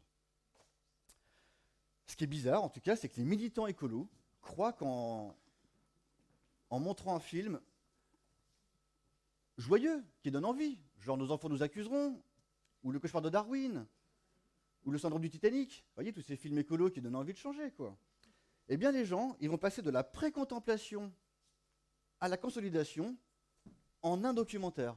Ils vont voir le film, ils vont faire « Ah, mais j'avais pas compris. Demain, je m'achète un vélo en bois, j'arrête mon boulot. » C'est parce qu'en fait, on m'avait pas expliqué que c'était polluant, en fait, mon mode de vie. J'avais pas compris. Je suis désolé. Alors non, ça marche pas comme ça. Voilà ce que je peux vous dire en tant que psychiatre. Il va falloir prendre le temps que tous ces caps-là soient correctement passés sur chacun de ces domaines-là. C'est très complexe, quoi. C'est très complexe. Et ce que je peux vous dire enfin, c'est que le déni, donc peut-être si vous parlez de tout ça à des gens, à vos proches, ils ne vont pas vouloir l'entendre parler. Ils ne vont pas en vouloir. Ils ne vont pas en vouloir parce que ces informations, elles sont trop toxiques et elles remettent trop en cause notre mode de vie. Comment on fait à Dunkerque quand toute la ville dépend d'une activité industrielle, en imaginant que ce qu'il faudrait faire, et ça ne suffira même pas, ce serait d'arrêter tout de suite, aujourd'hui, demain, le port, tout, entièrement, tout. On arrête tout. Et même en faisant ça, eh ben on est quand même bien dans la merde. Parce que le réchauffement climatique, la désertification, l'acidification des océans, j'en passe, l'extinction des espèces, elle est déjà enclenchée. Et même si on arrêtait tout de suite, on aurait déjà un réchauffement climatique sans doute à 2 degrés. Et on aurait sans doute déjà beaucoup de difficultés à maintenir une vie humaine dans beaucoup d'endroits du monde. Et pourtant, le déni, il est nécessaire. Les gens, s'ils ne veulent pas entendre parler de ça, c'est pas juste qu'ils sont cons ou qu'ils veulent polluer. C'est juste qu'il n'y a aucune prise dans la vie pour accepter ces informations-là et pour pouvoir en faire quelque chose. Donc en termes de survie psychique, le seul truc qu'il y a à faire, c'est de refuser cette information-là. Voilà ce que je peux vous dire en tant que psychiatre. Merci de votre écoute. Merci. Juste 2 phrases. Merci Anthony. Pour cette introduction, disons... Je redis juste 3 phrases. Non, mais y a pas, je sais bien qu'il est 39 et que j'ai bien compris, j'arrête dans 1 minute. C'est juste pour vous dire que sans doute ce qu'il y a à faire, je ne sais pas ce qu'il y a à faire, je ne suis pas là pour vous donner des leçons, mais en tout cas, notre civilisation elle est basée sur des mythes. Et ce sont ces mythes-là qu'il faut déconstruire et s'inventer de nouveaux imaginaires. Les mythes à déconstruire, les principaux, c'est de croire que l'homme est au-dessus des autres espèces. Nous avons besoin les uns des autres. C'est de croire que la nature est un stock de ressources. La nature est un écosystème vivant et complexe qu'il faut protéger. Et de croire qu'on n'arrête pas le progrès. Peut-être nous, on n'arrêtera pas le progrès, mais probablement que la nature va l'arrêter pour nous. Et souvent, à la fin de ces conférences écolo, il y a des chapitres positifs pour dire que si on fait vraiment des efforts, on peut encore y arriver. Mais c'est plus vrai. En fait, si on fait encore des efforts, on peut peut-être éviter le pire, mais on n'arrivera pas à éviter toutes ces catastrophes. Et c'est la difficulté aussi de sortir du déni. Comment on fait face à des problèmes tellement majeurs qu'il n'y a pas de solution? Je ne sais pas, et sur ce, je laisse la main à ma collègue. Voilà. Pas facile de reprendre la main après une conclusion comme ça. Merci d'avoir fait cette introduction au sujet. Je pense que la transition, elle est intéressante aussi, puisque tu as cité Rob Hopkins qui est venu ici. Lui disait volontiers et travaille beaucoup d'ailleurs sur ce sujet, on l'a revu à Lille, il était présent la semaine dernière, il dit qu'on est dans une crise de l'imagination et qu'il faut vraiment aujourd'hui qu'on retrouve notre capacité d'imaginer justement le monde de demain qui ne sera pas le même qu'aujourd'hui. Et je pense que ça fait aussi la transition avec Carola, qui, elle, travaille, donc, Carola est architecte et historienne. Elle est titulaire de la chaire d'histoire et d'urbanisme à Delft, à l'université de Delft. Elle a travaillé donc dans différents pays sur l'impact de l'industrie pétrolière sur les territoires, sur les paysages et sur les imaginaires. Et je pense que, comme dit aussi Rob Hopkins, il y a une vision un peu catastrophique qui nous fait peur de l'après-pétrole, mais on peut aussi voir un après-pétrole qui nous fait envie. Un après-pétrole aussi où on aura l'occasion de mieux manger, d'avoir plus de temps peut-être, d'avoir d'autres relations avec les gens. Et tout ça, c'est des choses qui sont en train d'être inventées dans les villes en transition et qui, petit à petit, se diffusent et créent, à notre avis, un terreau qui pourra être fertile pour un avenir de demain. Mais je vais laisser Carola prendre la suite en la remerciant par avance. Merci beaucoup. Merci beaucoup et merci beaucoup de l'invitation. Est-ce qu'on peut mettre les images, j'espère? Merci. Je vais vous prévenir qu'on a un autre ordinateur. Alors, je ne vais pas pouvoir sélectionner les images, alors vous avez droit à toutes les images. Mais peut-être en remerciant de la présentation avant, donc je vais reprendre des éléments que vous allez revoir. Ce serait intéressant de voir ce que mes collègues à l'université vont dire, parce qu'eux, ils sont tous en train d'inventer le futur avec des nouvelles technologies, des nouvelles énergies, etc. Et je suis sûre qu'il y a une autre conférence que vous pourriez faire sur ce sujet-là. Juste pour mettre ça en rapport, voilà les flux du pétrole, ça c'était en 2008. Et en fait, le pétrole, ça flotte sur l'eau. Et le pétrole, il est inversé avec des flux financiers. Et du coup, quand on circule avec la voiture ici, en fait, on génère l'argent pour la construction du Moyen-Orient, Burj Khalifa à votre droite ici. En fait, ce qu'on a fait face, c'est un octopus de cette manière. Ça, c'est un dessin de 1904 où Standard Oil s'emparait de la Maison Blanche, du capital américain, de l'énergie, de l'industrie de l'acier. C'est-à-dire l'histoire qu'on a entendue avant, cette inscription du pétrole dans tous les domaines politiques, économiques, sociaux, a été reconnue depuis il y a très longtemps. Et ce qui m'a incité à regarder, et je vais vous l'expliquer ça avec plus d'images pour le rendre plus vivant, c'est de dire d'un côté, il y a les espaces du pétrole, et ce n'est pas seulement les raffineries, c'est aussi les quartiers de décision, c'est les stations à gaz, c'est parfois même les hôpitaux ou les cinémas, les théâtres, parce que tout ça, souvent, se finançait directement par le pétrole. Et de l'autre côté, on a tout l'imaginaire, toutes les représentations, toutes les photos de ces espaces qui vont avec. Et puis, il y a tout un côté du pétrole dans notre langage. Et ça, c'est quelque chose que je voudrais imaginer ou rechercher un peu à un autre moment donné. Alors, ce qui fait que ça, c'est certaines des images qu'on va vous montrer pour voir comment le pétrole existe dans le physique, comment il a été représenté et comment, éventuellement, on peut réimaginer toutes ces théories. Je vous invite en même temps à aussi aller voir au musée portuaire de Dunkerque, où Christine est ici, qui a fait ouvert l'exposition hier sur l'histoire du pétrole à Dunkerque, où vous pouvez découvrir cette timeline plus en détail. Alors, allons voir le pétrole, parce que le pétrole, c'est un produit naturel. Déjà dans l'Antiquité, le feu grec, c'était du pétrole qu'on se lançait de bateau à bateau pour se détruire. D'autres, le bitumen, on utilisait pour rendre des espaces étanches à l'eau. C'était une médecine. Tout ça, ça existait depuis des milliers d'années.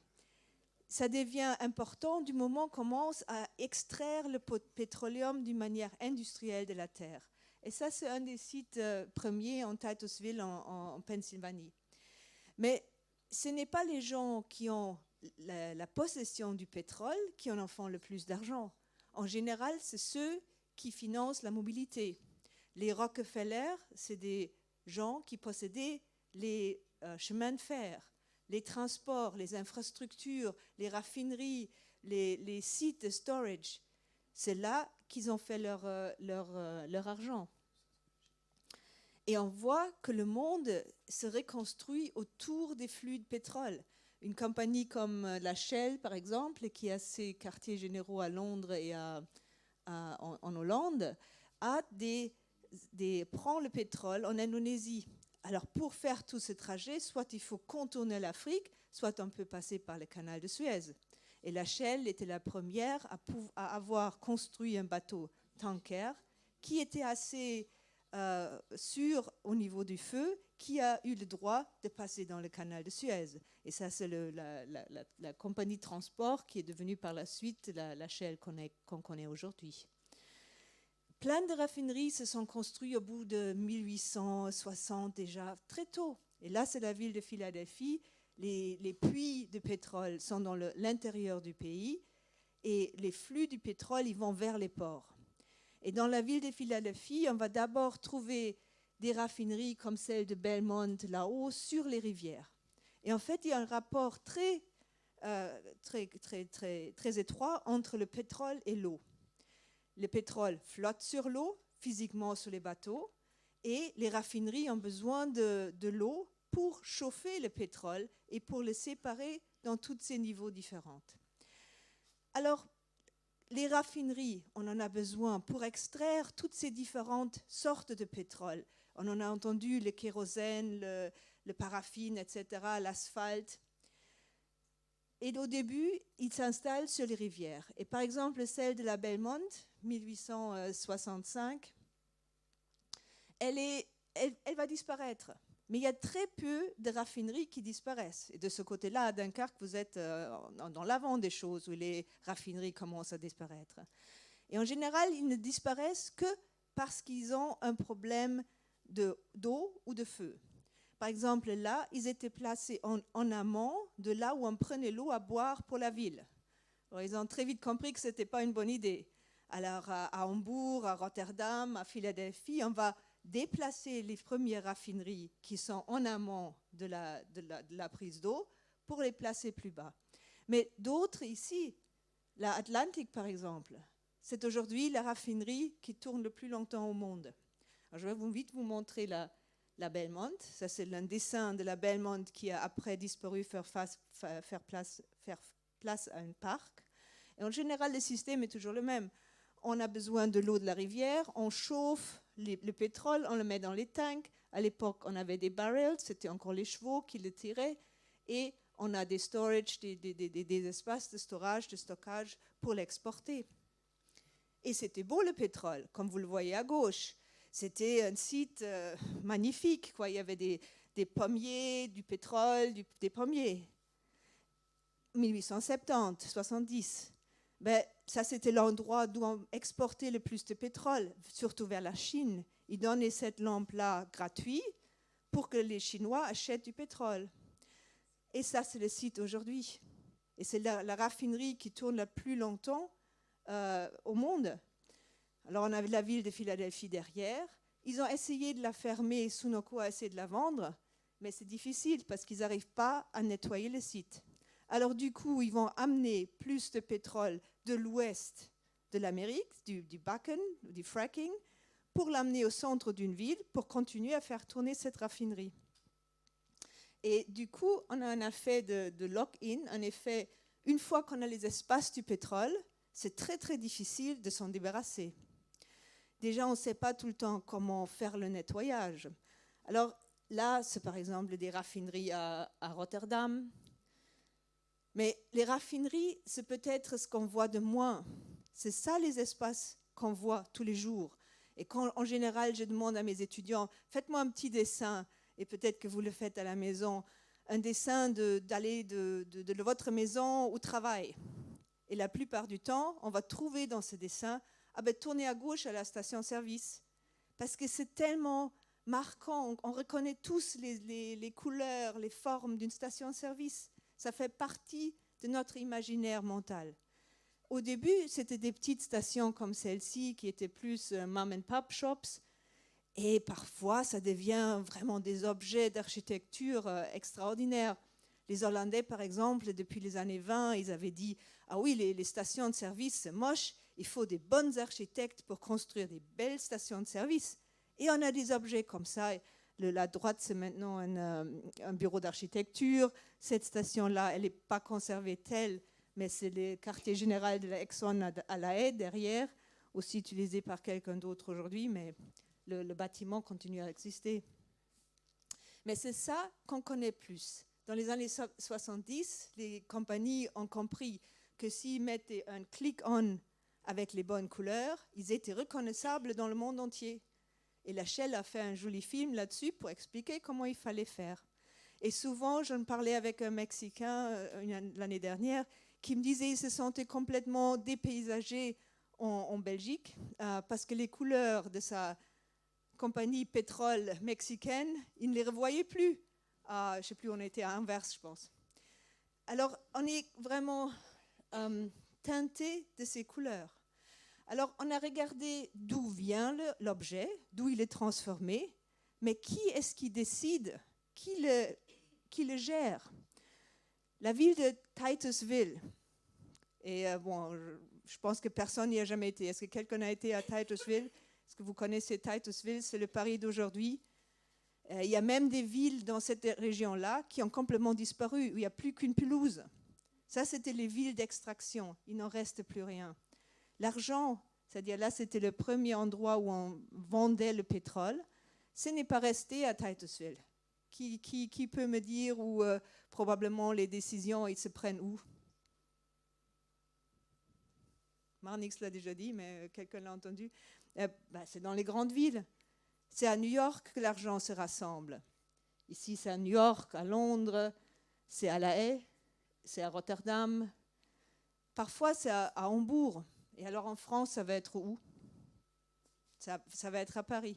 Et puis, surtout là, on voit dans les années 50, quand les grands districts de décision se sont construits, en général, c'était les bâtiments de pétrole qui sont les premiers à être partis là-bas. Et par exemple, la Défense à Paris, on avait même à un moment donné pensé en faire la capitale de l'Europe sur ce site. La France a proposé ce terrain. Bon, ça ne s'est pas fait, mais le premier qui a alors accepté de partir à la Défense, c'était SO. Eux, ils avaient l'argent, ils avaient les grands immeubles, ils avaient les gens qui travaillaient, ils avaient besoin de faire leur petite cité dans la cité. Mais ce n'est pas partout comme ça dans le monde. Parfois, les compagnies arrivent et il n'y a rien, il y a le désert. Et qu'est-ce qu'ils doivent faire alors? Dans ce cas-là, ils investissent tout dans l'infrastructure. Les pétroliers, les grandes compagnies sont si grandes, plus grandes que certains pays au niveau de l'argent. Là, en Iran, ils sont arrivés, il y avait le désert, il n'y avait pas de gens pour travailler, il n'y avait pas de ville. Ils ont construit toute l'infrastructure. Et après, pour faire venir leurs propres employés, dans ce cas-là, c'est la BP anglaise qui les amène, ils vont construire une jolie raffinerie et les habitations tout autour. Et comme ça, les ingénieurs, quand il y a un problème, ils peuvent juste passer dans leur jardin et ils arrivent dans la raffinerie. Et l'imaginaire était tellement forte qu'à droite, c'est une carte postale. Alors on partait là-bas, on avait une jolie ville-jardin, comme ils l'appelaient à l'époque. Il faisait bien vivre dans une ville comme ça, avec les hôpitaux, les jardins d'enfants, les crèches, tout ce qu'on voulait. La plupart du temps maintenant, ce n'est plus directement le pétrole autour qu'on vit, mais des villes comme Dubaï, Abu Dhabi, ils se construisent autour et à force, grâce au pétrole. Et parfois même à l'ouest, dans nos pays, ce n'est pas si différent. La Norvège, par exemple, elle vit largement du pétrole. Il y a un joli musée du pétrole, construit comme un tank de storage, et qui raconte autant l'histoire du pétrole que le futur du pétrole que la Norvège imagine. Et quand on voit en Norvège, dans des petits villages, souvent il y a des institutions culturelles qui survivent ou qui ont été implantées grâce au financement du pétrole. Alors, quelle est l'histoire là derrière? Qu'est-ce qu'on accepte? Pendant longtemps, le pétrole a transformé nos espaces. Et qu'est-ce qu'on en fait avec cet héritage? Là, par exemple, c'est un parc à Sydney où la BP avait des grands sites industriels. Ils l'ont transformé dans un parc et ça s'appelle le parc BP. Alors même dans un futur, s'il n'y avait plus de pétrole, on va toujours se rappeler de l'histoire héroïque du pétrole et comme il a nourri notre façon de vivre. Et parfois, cette histoire est même plus forte. BP, par exemple, va s'associer avec un grand architecte américain, Frank Gehry, qui va construire un pont piétonnier. Et alors, le pont BP deviendra un pont piétonnier qui célèbre le pétrole. Et c'est inscrit dans notre imaginaire. Et là, ça c'est une de mes images favorites, je ne peux pas la rater, surtout celle à gauche. Il y a des systèmes en architecture qui nous donnent des points si on a, si on a fait si on a fait des interventions qui sont durables. Par exemple, si vous mettez, si le bâtiment consomme moins d'énergie, on a des points. Si on met un bicycle, un truc pour mettre le vélo, on a des points supplémentaires. Le problème, c'est que souvent, même si on met le truc de vélo, il n'y a pas de piste cyclable pour y arriver, on a les points quand même. Du coup, ceci est un bâtiment qui est confirmé LEED, L-E-E-D, avec toutes ses qualités d'être durable. Mais est-ce qu'on peut vraiment appeler un bâtiment durable quand c'est une station de service? Et puis, quand on met ça à une plus grande échelle, est-ce qu'un port peut être durable? C'est que beaucoup de ports essaient de faire maintenant et qui continuent à transporter du pétrole. Ou alors les grandes croisières, les bateaux de croisière qui quand même polluent la ville à côté Hambourg, qui a été nommée ville verte. Et puis, qu'est-ce qu'on fait des déchets du pétrole? On a entendu que le plastique, je pense que ça fait à peu près 6% ou quelque chose comme ça du baril qu'on sort, et peut-être moins. Mais au début, les grandes compagnies se sont dit, OK, qu'est-ce qu'on fait avec l'asphalte? C'est un produit assez lourd qui ne sert pas à grand-chose dans le pétrole. Ils ont commencé à construire des routes. Par exemple, la route qu'on voit ici, le King Fouad Way, il traverse tout le désert égyptien. Voilà, ils avaient trouvé un moyen pour utiliser un des éléments du produit, du pétrole. Et puis après, nous, on construit une sorte comme mon collègue l'a toujours dit, Henry, des cathédrales horizontales. C'est toutes nos highways qui se trouvent ici dans notre environnement. Et souvent, le pétrole, les compagnies de pétrole, ils ont employé des chercheurs pour ajuster le tir. Au début, c'était pour la lumière. Puis l'électricité est arrivée, on n'avait plus besoin de s'illuminer au pétrole. Alors on a créé pour la voiture. Et puis on a dit, il y a d'autres produits qu'on peut s'en servir. Bon, la médecine, le vaseline par exemple. Et souvent on ne se rend même pas compte où c'est qu'il y a du pétrole dedans.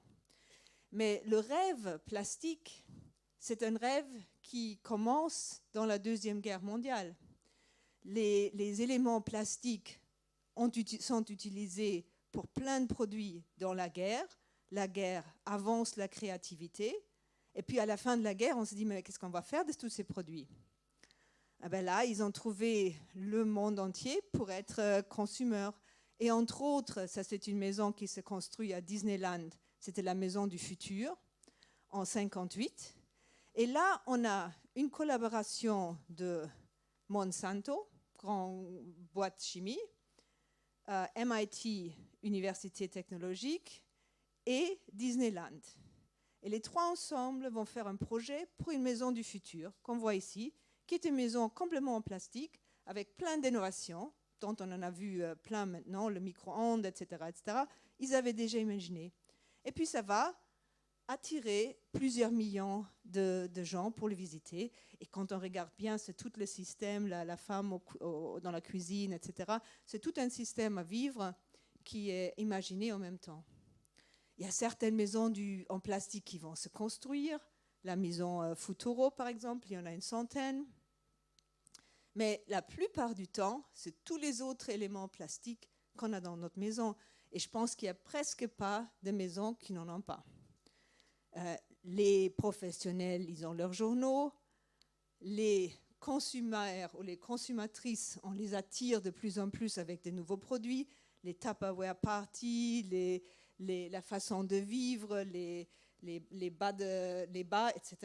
Et puis l'architecture, elle va dire, voilà, où est-ce qu'on peut mettre du plastique? Par exemple, la salle de bain. Et ici, un exemple de Tokyo, où toutes les salles de bain faciles, dans les appartements, c'est tout un bloc plastique qu'on insère tel quel dans les immeubles. Et puis les enfants sont déjà éduqués à bien jouer avec le plastique. Ça commence déjà avec les objets de plastique au début, quand ils sont enfants. Ce qui est important aussi de se rendre compte que cet argent sert à éduquer le public. Il y a toujours, quand j'ai parlé avec Exxon, Standard Oil, qui est le prédécesseur, ils disent toujours, Monsieur Rockefeller, c'était un homme très bien, il a investi beaucoup d'argent dans des choses importantes, dans les hôpitaux, dans les universités, etc. Et ça n'a rien à voir avec son business. Et là, la revue Life, elle avait fait un dessin de toutes les pipelines industrielles, mais quand même, ils ont dessiné ici les fonds de philanthropie et l'argent que Rockefeller, par exemple, donne pour des bons fins. Alors, il va construire des hôpitaux en Chine, et par hasard, la compagnie aussi, elle est en Chine en même temps, où ils vont même créé le rêve de l'Amérique en construisant Williamsburg. C'est une ancienne ville où Jefferson avait fait le speech, un de ses speeches importants. Et cette ville tombe en ruine dans les années 30 et Rockefeller va la reconstruire. Et c'est un endroit où beaucoup d'Américains vont constamment. C'est très agréable d'y aller, mais c'est aussi une ville où il y a un tunnel pour les autos qui passent en dessous depuis les années 30. Et aussi une ville où la famille Rockefeller va se présenter avec tous les dignitaires du monde. Alors on a une photo avec Rockefeller avec Queen Elizabeth. On a une photo de Rockefeller, une autre avec l'empereur du Japon. Du coup, ça devient un endroit où la famille Rockefeller, un grand industriel, se présente avec les chefs d'État d'autres pays du monde. Et ils se donnent un autre rôle. Et quand ils ont besoin de parler avec les politiciens, par exemple, de Venezuela, pour faire un deal, ces gens-là, ils vont être logés aussi dans les hôtels de Williamsburg. Mais pour le peuple général, c'est ça. On va leur donner des images du monde où ils peuvent aller avec le pétrole. On explore l'Angleterre avec Shell. On explore la Hollande, les tulipes, les fleurs, etc., avec le pétrole. Et à chaque fois, les cartes nous donnent la vision d'où on doit aller, qu'est-ce qu'on doit faire. Et jusque dans les années 80, la raffinerie reste un objet qui est dans la verdure, à côté du fleuve, certainement pas polluante. Et souvent, la publicité du pétrole va être en avance même de comment le monde change. Quand nous, on devient plus intéressés à l'environnement, le pétrole le fait aussi. Avant, dans les années 50, par exemple, il y a des jolies plaquettes qui disaient Eva apprend à conduire. Alors on essayait d'avoir plus de femmes qui conduisaient la voiture pour avoir plus de consommation. Et à chaque fois, la publicité s'intéresse à son consommateur et la manière dont il agit, même avant que le monde change. Et l'architecture fait pareil. Depuis les années 20, ici par exemple, Le Corbusier réimagine Paris pour les voitures. Monsieur Voisin paye le plan, il imagine un Paris. C'est toujours du mal à voir ici. Le Louvre ici, l'île de la Cité, une ville de gratte-ciel et de routes pour les voitures. Un architecte américain qui fait pareil, il imagine des grandes villes où les engins volent dans le ciel pour connecter les espaces. Et ça, c'est un peu ma favorite. Parce que là, il y a une boîte de pétrole, la Shell, qui engage un dessinateur pour imaginer la ville du futur. C'est une ville basée sur les voitures, avec les gratte-ciel, les autoroutes. Et ils engagent la General Motors, une compagnie de voitures, qui va exposer tout ça dans un pavillon du futur à New York. Et à nouveau, ils ont des milliers de personnes qui viennent le voir. Et après la guerre, tout le monde pense, voilà, ça c'est les villes à construire pour le futur.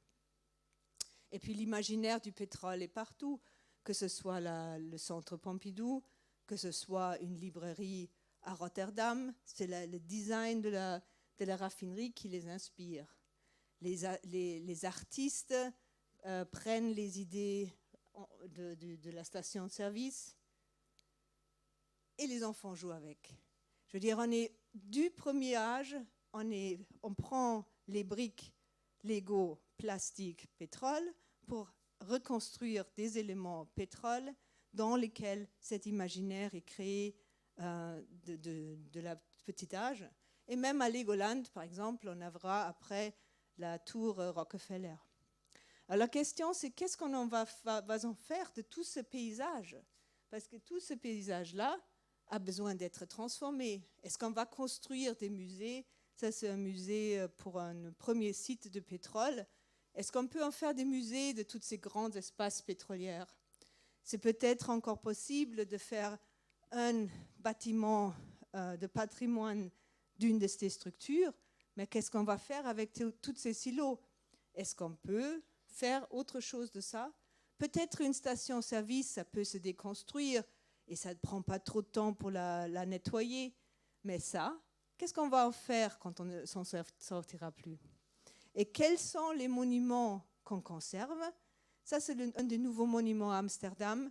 Mais en fait, c'est la tour Shell. C'est la tour Shell, la Shell est partie. Et maintenant, c'est la Adam Tour qui donne une super vue de la ville. Alors, comment on peut changer les imaginaires? Est-ce que ça, c'est une peinture très, très connue en Hollande? C'est une dame qui verse le lait. Mais une jeune artiste l'a transformée en madame qui verse le pétrole. Parce que ce qu'on oublie souvent, c'est que des espaces qu'on connaît, ici c'est une autre idée d'essayer d'un peu de chatouiller notre imaginaire pour transformer cette version. Alors pour vous donner une idée de la Hollande, qui est-ce qui a été en Hollande? Bon, voilà, tout le monde connaît. Alors dites-moi, qu'est-ce que vous j'ai vu une main ici. Qu'est-ce que vous vous rappelez de cette partie de la Hollande? Les polders, les pistes cyclables, les tulipes, les canaux, ok. Ben voilà, c'est l'image cliché. Si je vous dis maintenant que c'est aussi la deuxième grande région pétrolière après Houston, ben, vous ne l'avez pas vu. Et ils font tout pour qu'on ne le voit pas et qu'on ne le réalise pas. Alors, ce qu'on a dessiné, c'est un peu l'avancée du pétrole dans Rotterdam. De 1862, les premiers bateaux arrivent, la ville grandit, le port qui est en noir grandit, le pétrole est en rouge. On construit des ports entiers pour faire rentrer le pétrole. Le port à Rotterdam pousse vers la mer. En 1964, après la décolonisation, on a des grandes raffineries qui sont construites dans le port. Il y en a 8, je pense, qui restent. On a le port en 1972 et puis le port en 2015. Et toute cette grande partie-là, il y a 3/4 du port qui sont occupés seulement par le pétrole. Mais alors, si je vous ai parlé du fait qu'il y a plusieurs fonctions, on a parlé que du port, mais qu'est-ce que ça signifie pour les autres villes autour? Alors, à nouveau, 1910, il y a le pétrole sale dans la ville de Rotterdam, mais déjà là-haut, c'est La Haye, la capitale. Et là-haut, on voit déjà, il y a des quartiers généraux qui se trouvent à La Haye. Bon, c'est possible. Il y a une lettre concrète qui dit, nous, on veut être à côté des ministères, parce qu'on a besoin de ce contact avec la politique pour pouvoir faire ce qu'on veut faire. Et qu'est-ce que ça signifie alors pour la qualité de vie dans ces villes? Et je vais juste vous donner un petit détail. 1940, le port s'étale, et ça, c'est les stations de service. Je pense qu'il y en a 2 ou 3 ici à Rotterdam. Il y a un aéroport. Ça, c'est direct pour les gens qui viennent de Londres, pour qu'ils n'ont pas besoin de traverser la ville. Ils peuvent aller directement dans le port. C'est un aéroport pétrolier destiné. Mais ici, on voit que 2-3 stations de service. Et pourtant, c'est là où il y a le pétrole. Mais quand on compte ces points orangés en haut là, à La Haye, il y en a une 12aine. Or, pourquoi? Le pétrole est ici, mais là, il y a les stations de service. Quelqu'un a une idée? Qu'est-ce qu'on comprend dans ces plans, dans ce cas?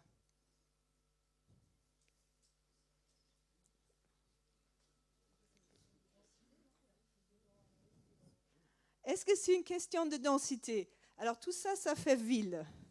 Est-ce que la ville est plus grande ici ou là-haut? La présence dans la capitale, quelle présence? La présence de l'entreprise. Alors tous les gens qui travaillent pour Shell, ils ont tous construit des stations essence pour faire quoi? Hein, l'emprise de la voiture. Alors pourquoi il y a plus d'emprise de la voiture dans la capitale, à La Haye, que dans la ville industrielle de Rotterdam? Eh bien exactement. Alors les riches, les quartiers riches, ils sont juste à côté ici. Les gens qui prennent les décisions sont là. la qualité de vie est meilleure, la verdure est là-haut, tout le monde vit là-haut qui a de l'argent pour se permettre une voiture dans les années 70. 40, non, 40, 1940. Non, ça c'est 1940. Je ne sais pas pourquoi il y a 1970. Et là, on continue à croître et on voit que la politique facilite la croissance du pétrole. Et là, voilà, on est dans la dernière, c'est alors en 2000. Et on voit comment le pétrole envahit notre paysage. Et la question se pose alors, qu'est-ce qu'on va faire pour défaire ce pétrole si on y arrive ? Et on a fait un peu d'analyse, quels bâtiments, quelles sortes de bâtiments se sont construits en même temps avec le pétrole. Et là, en ce moment, on est en train de voir quel est l'impact de l'énergie verte sur le territoire. Parce que tout ce qu'on a vu maintenant, c'est le pétrole qui rentre des ports et qui est distribué vers les villes et le paysage. Mais si on met des éoliennes, si on met des solars et d'autres énergies, ben ça ne va plus être juste dans le port. Ça va être dans le territoire entier. Et déjà, entre 2010 et aujourd'hui, 2017, on voit déjà une croissance d'autres sources d'énergie. Mais ils sont complètement placés. Je vais passer en arrière et en avant, si j'arrive, voilà. Ça, c'est la croissance qu'on voit déjà de sources d'énergie. Mais si maintenant, on dit à tout le monde, pour se libérer du pétrole, tout le monde doit mettre une solar panel sur la toiture, une éolienne, etc. Est-ce qu'on la veut dans son territoire ? Et par exemple, il y a des discussions maintenant, mais où est-ce qu'on va mettre dans une région qui est déjà très dense toutes ces nouvelles énergies et où est-ce qu'on va les placer ? Alors, qu'est-ce que ça signifie pour Dunkerque ? On a commencé à faire des plans des raffineries de France. On est en train, et tout ça, ce n'est pas encore fini, mais j'espère qu'on l'aura bientôt. On a commencé à faire des plans de l'impact du pétrolier à Dunkerque. C'est peut-être pas aussi impressionnant et grand qu'à Rotterdam, mais c'est quand même assez impressionnant. Et quand on voit comment la ville grandit et où sont placées toutes ces infrastructures de pétrole, on voit qu'il y a toute une zone sur la côte qui a l'impact, qui subit l'impact du pétrole. Mais ici aussi à Dunkerque, ça n'a pas toujours été un objet sale, polluant, mauvais pour la santé. Ça a été un objet qu'on a présenté au monde entier et on en a été content.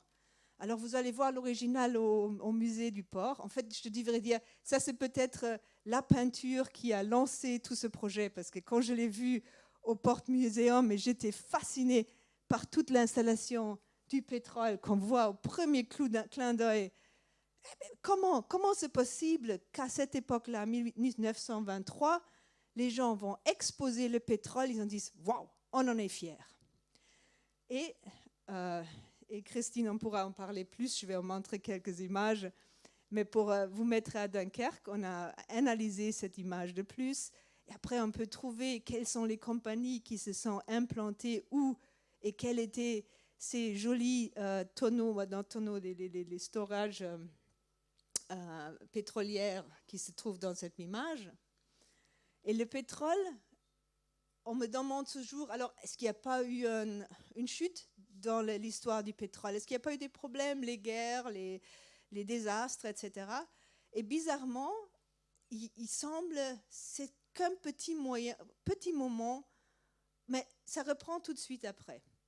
Et même la destruction de la raffinerie de Dunkerque, elle va nous amener à une reconstruction de la structure. Et comme je vous ai montré tout à l'heure Abadan, et c'est la même compagnie BP qui fait Abadan et qui fait Dunkerque. C'est-à-dire Dunkerque est vraiment inséré dans des flux globaux de la Pennsylvanie au début, de la Russie après, de l'Iran. Le pétrole d'Abadan vient directement à Dunkerque. Et la cité, qui est malheureusement démolie maintenant, la cité des ingénieurs à côté de la raffinerie, c'est la même histoire qu'Abadan. C'est-à-dire c'est des choses qui se passent tout à fait pareilles dans le monde entier. Et on a des belles images de cette cité, de la vie dans la cité, juste à côté de l'industrie. Et peut-être certains d'entre vous reconnaissent les espaces. Et j'ai entendu hier à l'ouverture de l'exposition au Port Muséum des histoires des gens qui passaient Noël dans les bâtiments, qui avaient visité tous ces espaces. Et voilà encore une image couleur avec la cité en bas. Et c'est vraiment une cité où on sentait, ils prenaient soin de leurs ouvriers, il y avait des places de tennis et autres. Et on a toutes des grandes archives ici, ils sont toujours ici dans de la Total, peut-être Manix en dira plus. Il y a des grands bouquins de photographie, il y a tout un imaginaire, toute une histoire qui vaut la peine d'être tracée, d'explorer et d'être compris. Et un autre point de départ pour tout notre projet, c'est de voir cette cité des ingénieurs déjà en ruine. Et on est revenu avec les étudiants en se disant il faudrait faire un projet sur Dunkerque. Parce que vous avez l'avantage que vos raffineries déjà sont en train de fermer, Oleum est en train d'être déconstruite. Il y a une toile industrielle qui vous fait déjà comprendre comment la région change. On a l'opportunité, je vais laisser tourner ce petit film en derrière, il y a une opportunité pour faire des choses. Hop, il ne veut pas. Hein? Non. Si, non? En train de charger. Sinon, je continue, je reviendrai après dessus s'il me laisse. Maintenant, il ne veut plus rien faire. Voilà. Je reviendrai sur le film à la fin. Alors, ce qu'on a dit avec les étudiants de Delft, on a dit on va essayer de voir qu'est-ce qu'on peut faire dans un paysage en transition pour des espaces au-delà du pétrole. Et la question qu'on leur a posée, et vous allez voir une partie de ça dans l'exposition, c'est de dire quels sont les imaginaires qui sont là, du pétrole, et comment est-ce qu'on peut les changer. Alors d'abord, on vous demande de perdre votre pétrole. C'est déjà, il faut se rendre compte où il se trouve. Là, par exemple, dans un ballon, dans les cosmétiques, etc. De vous rendre compte quels sont les objets et quelles sont les résistances à un changement du pétrole au post-pétrole.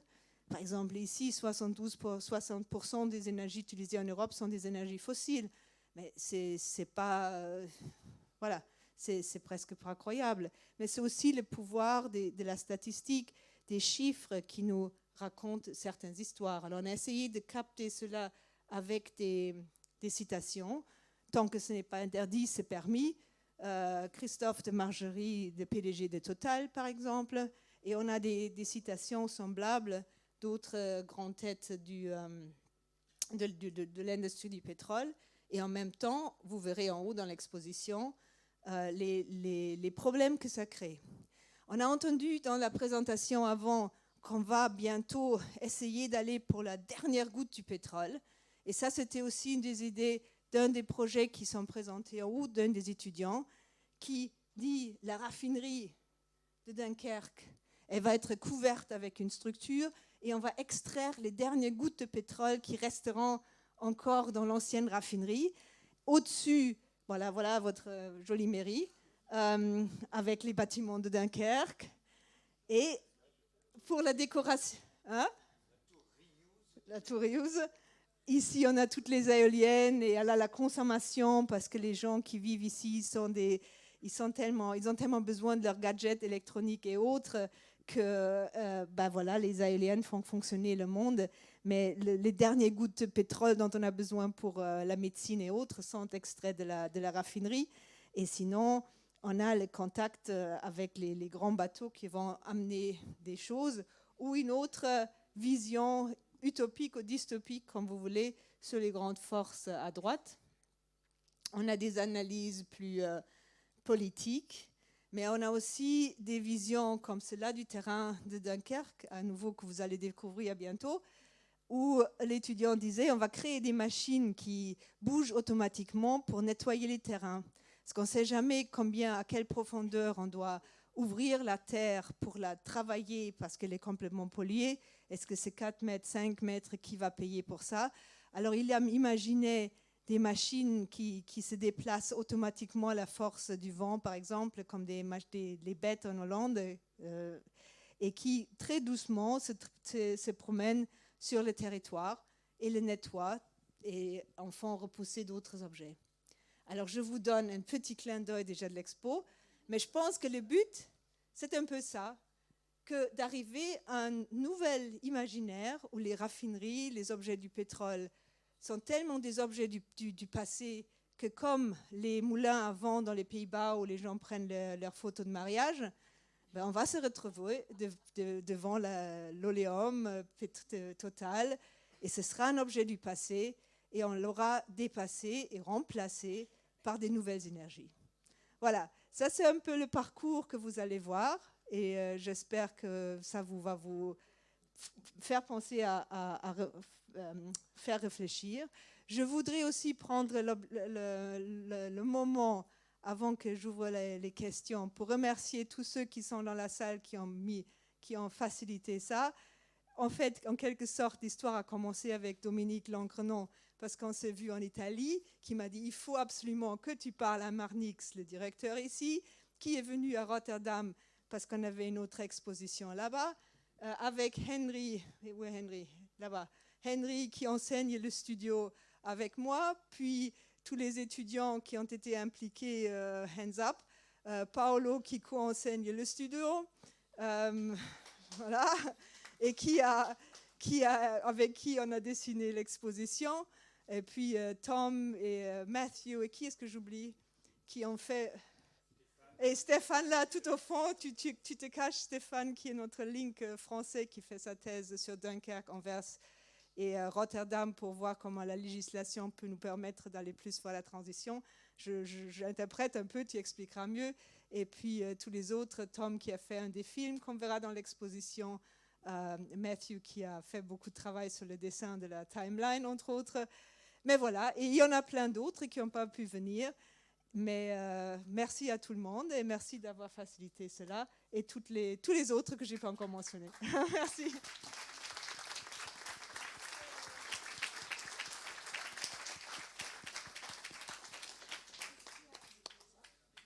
Bien, prends celui-là. C'est juste pour savoir, il nous reste 5 bonnes minutes. S'il y a des questions, c'est le moment. Sinon, dans l'exposition, avant de vous inviter à l'inauguration de l'exposition, donc au 4e, vous êtes tous invités. Vous pouvez monter par les escaliers. Donc, y a-t-il des questions ?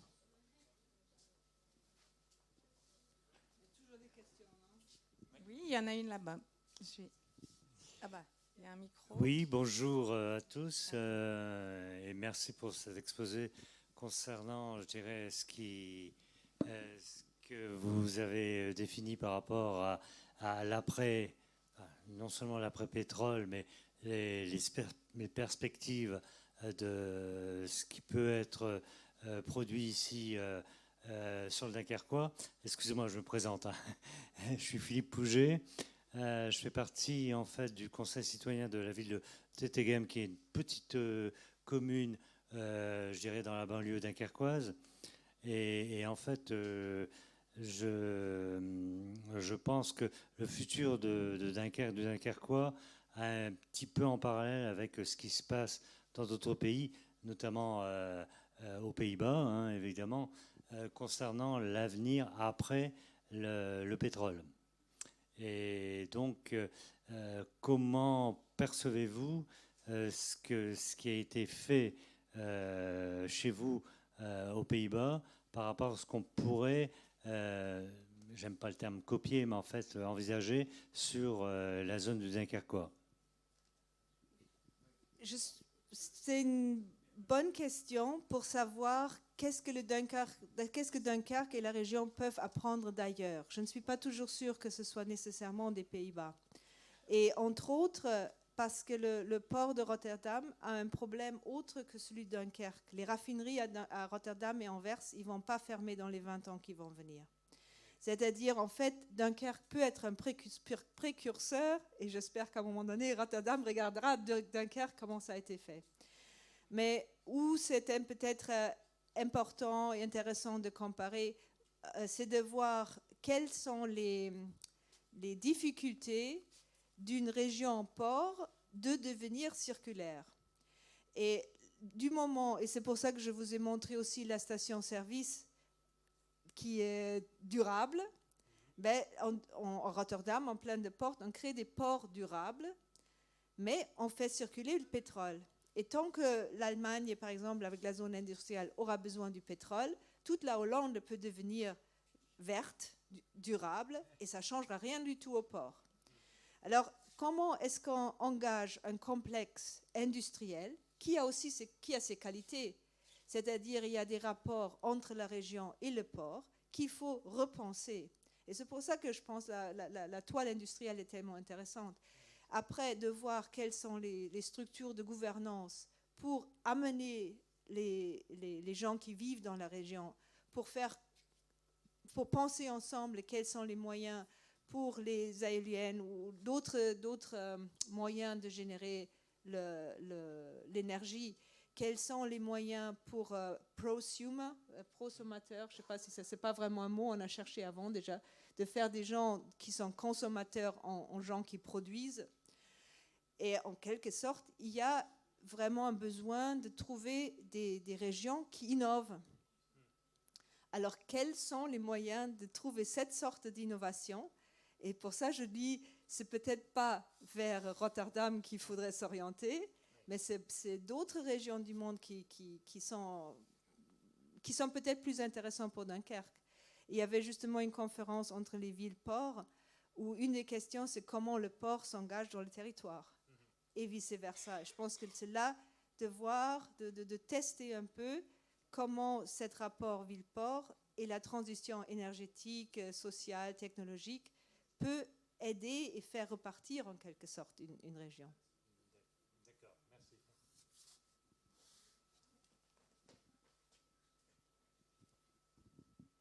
Oui, bonjour. Dans l'exposé de tout à l'heure de la conférence, on a bien compris que le pétrole, on le trouve beaucoup dans les transports maritimes, dans les transports routiers, camions, et dans les structures industrielles ou portuaires comme ici à Dunkerque. Et là, on essaie de parler de transition, de comment amener une transition, et on parle de la toile industrielle. Or, le grand projet du port, c'est Cap 2020, avec des porte-containers et toujours plus de containers et de transports venus d'ailleurs. Donc, je sais pas, je pense qu'il y a une incohérence là. Qu'est-ce que vous en pensez? C'est une très bonne question. On avait, avec les étudiants aussi, un peu réfléchi à ça. Comment un port, par définition, il essaye d'avoir des grands flux. Et comment on peut avoir un port qui est circulaire? En quelque sorte, ça voudrait dire réduire la superficie du port, réduire l'impact du port, tout en se focusant sur les éléments qui, même dans un futur, doivent être transportés. Alors, la zone portière, est-ce qu'elle va se réduire? Est-ce que dans un futur où peut-être on aura plus de 3D printing, on aura besoin peut-être moins d'espace du port? Est-ce que les sites de containers vont disparaître? Je n'ai pas cette réponse, mais ce serait intéressant pour chacun de dire qu'est-ce que vous pensez qui va arriver. On essaie justement de faire une interview là-dessus avec les gens qui sont à la pointe. Mais ce que je trouve intéressant, c'est même quand je parle avec des collègues qui sont spécialistes en logistics, ils savent qu'ils doivent se rapprocher du consommateur. Et même, ils ne sont pas seulement en train de voir comment on peut faire des trucks qui vont plus rapidement ou truck platooning qui sont tous attachés, mais ils présument que dans le futur, ils doivent amener leurs marchandises devant votre porte. Et à ce moment-là, les conteneurs qu'on connaît sont trop grands, ils ne rentrent pas dans la ville. Alors il va y avoir un moment maintenant, il arrive déjà maintenant, de trouver des moyens de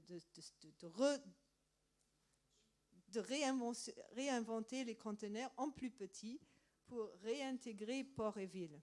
Comment ça se fait exactement?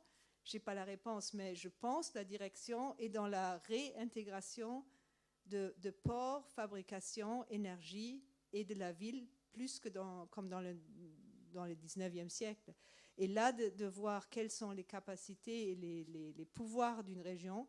Par exemple, dans la région de Rotterdam, le port est entouré de grands sites agricoles.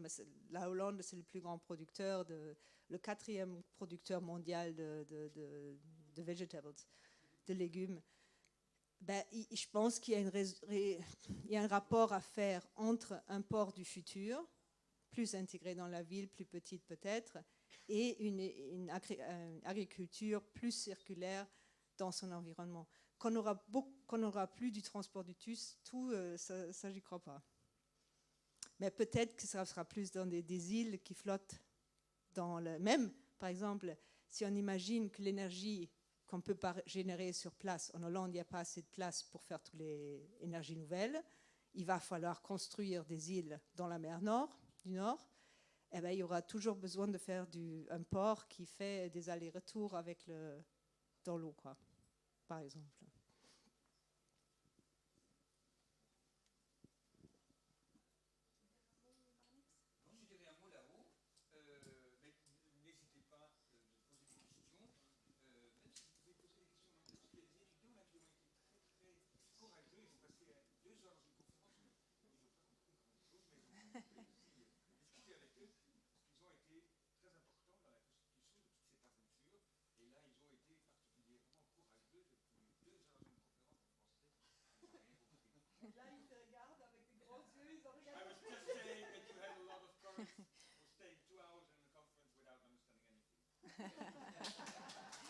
Merci Carola, merci infiniment à toute l'équipe de Delft, merci à vous.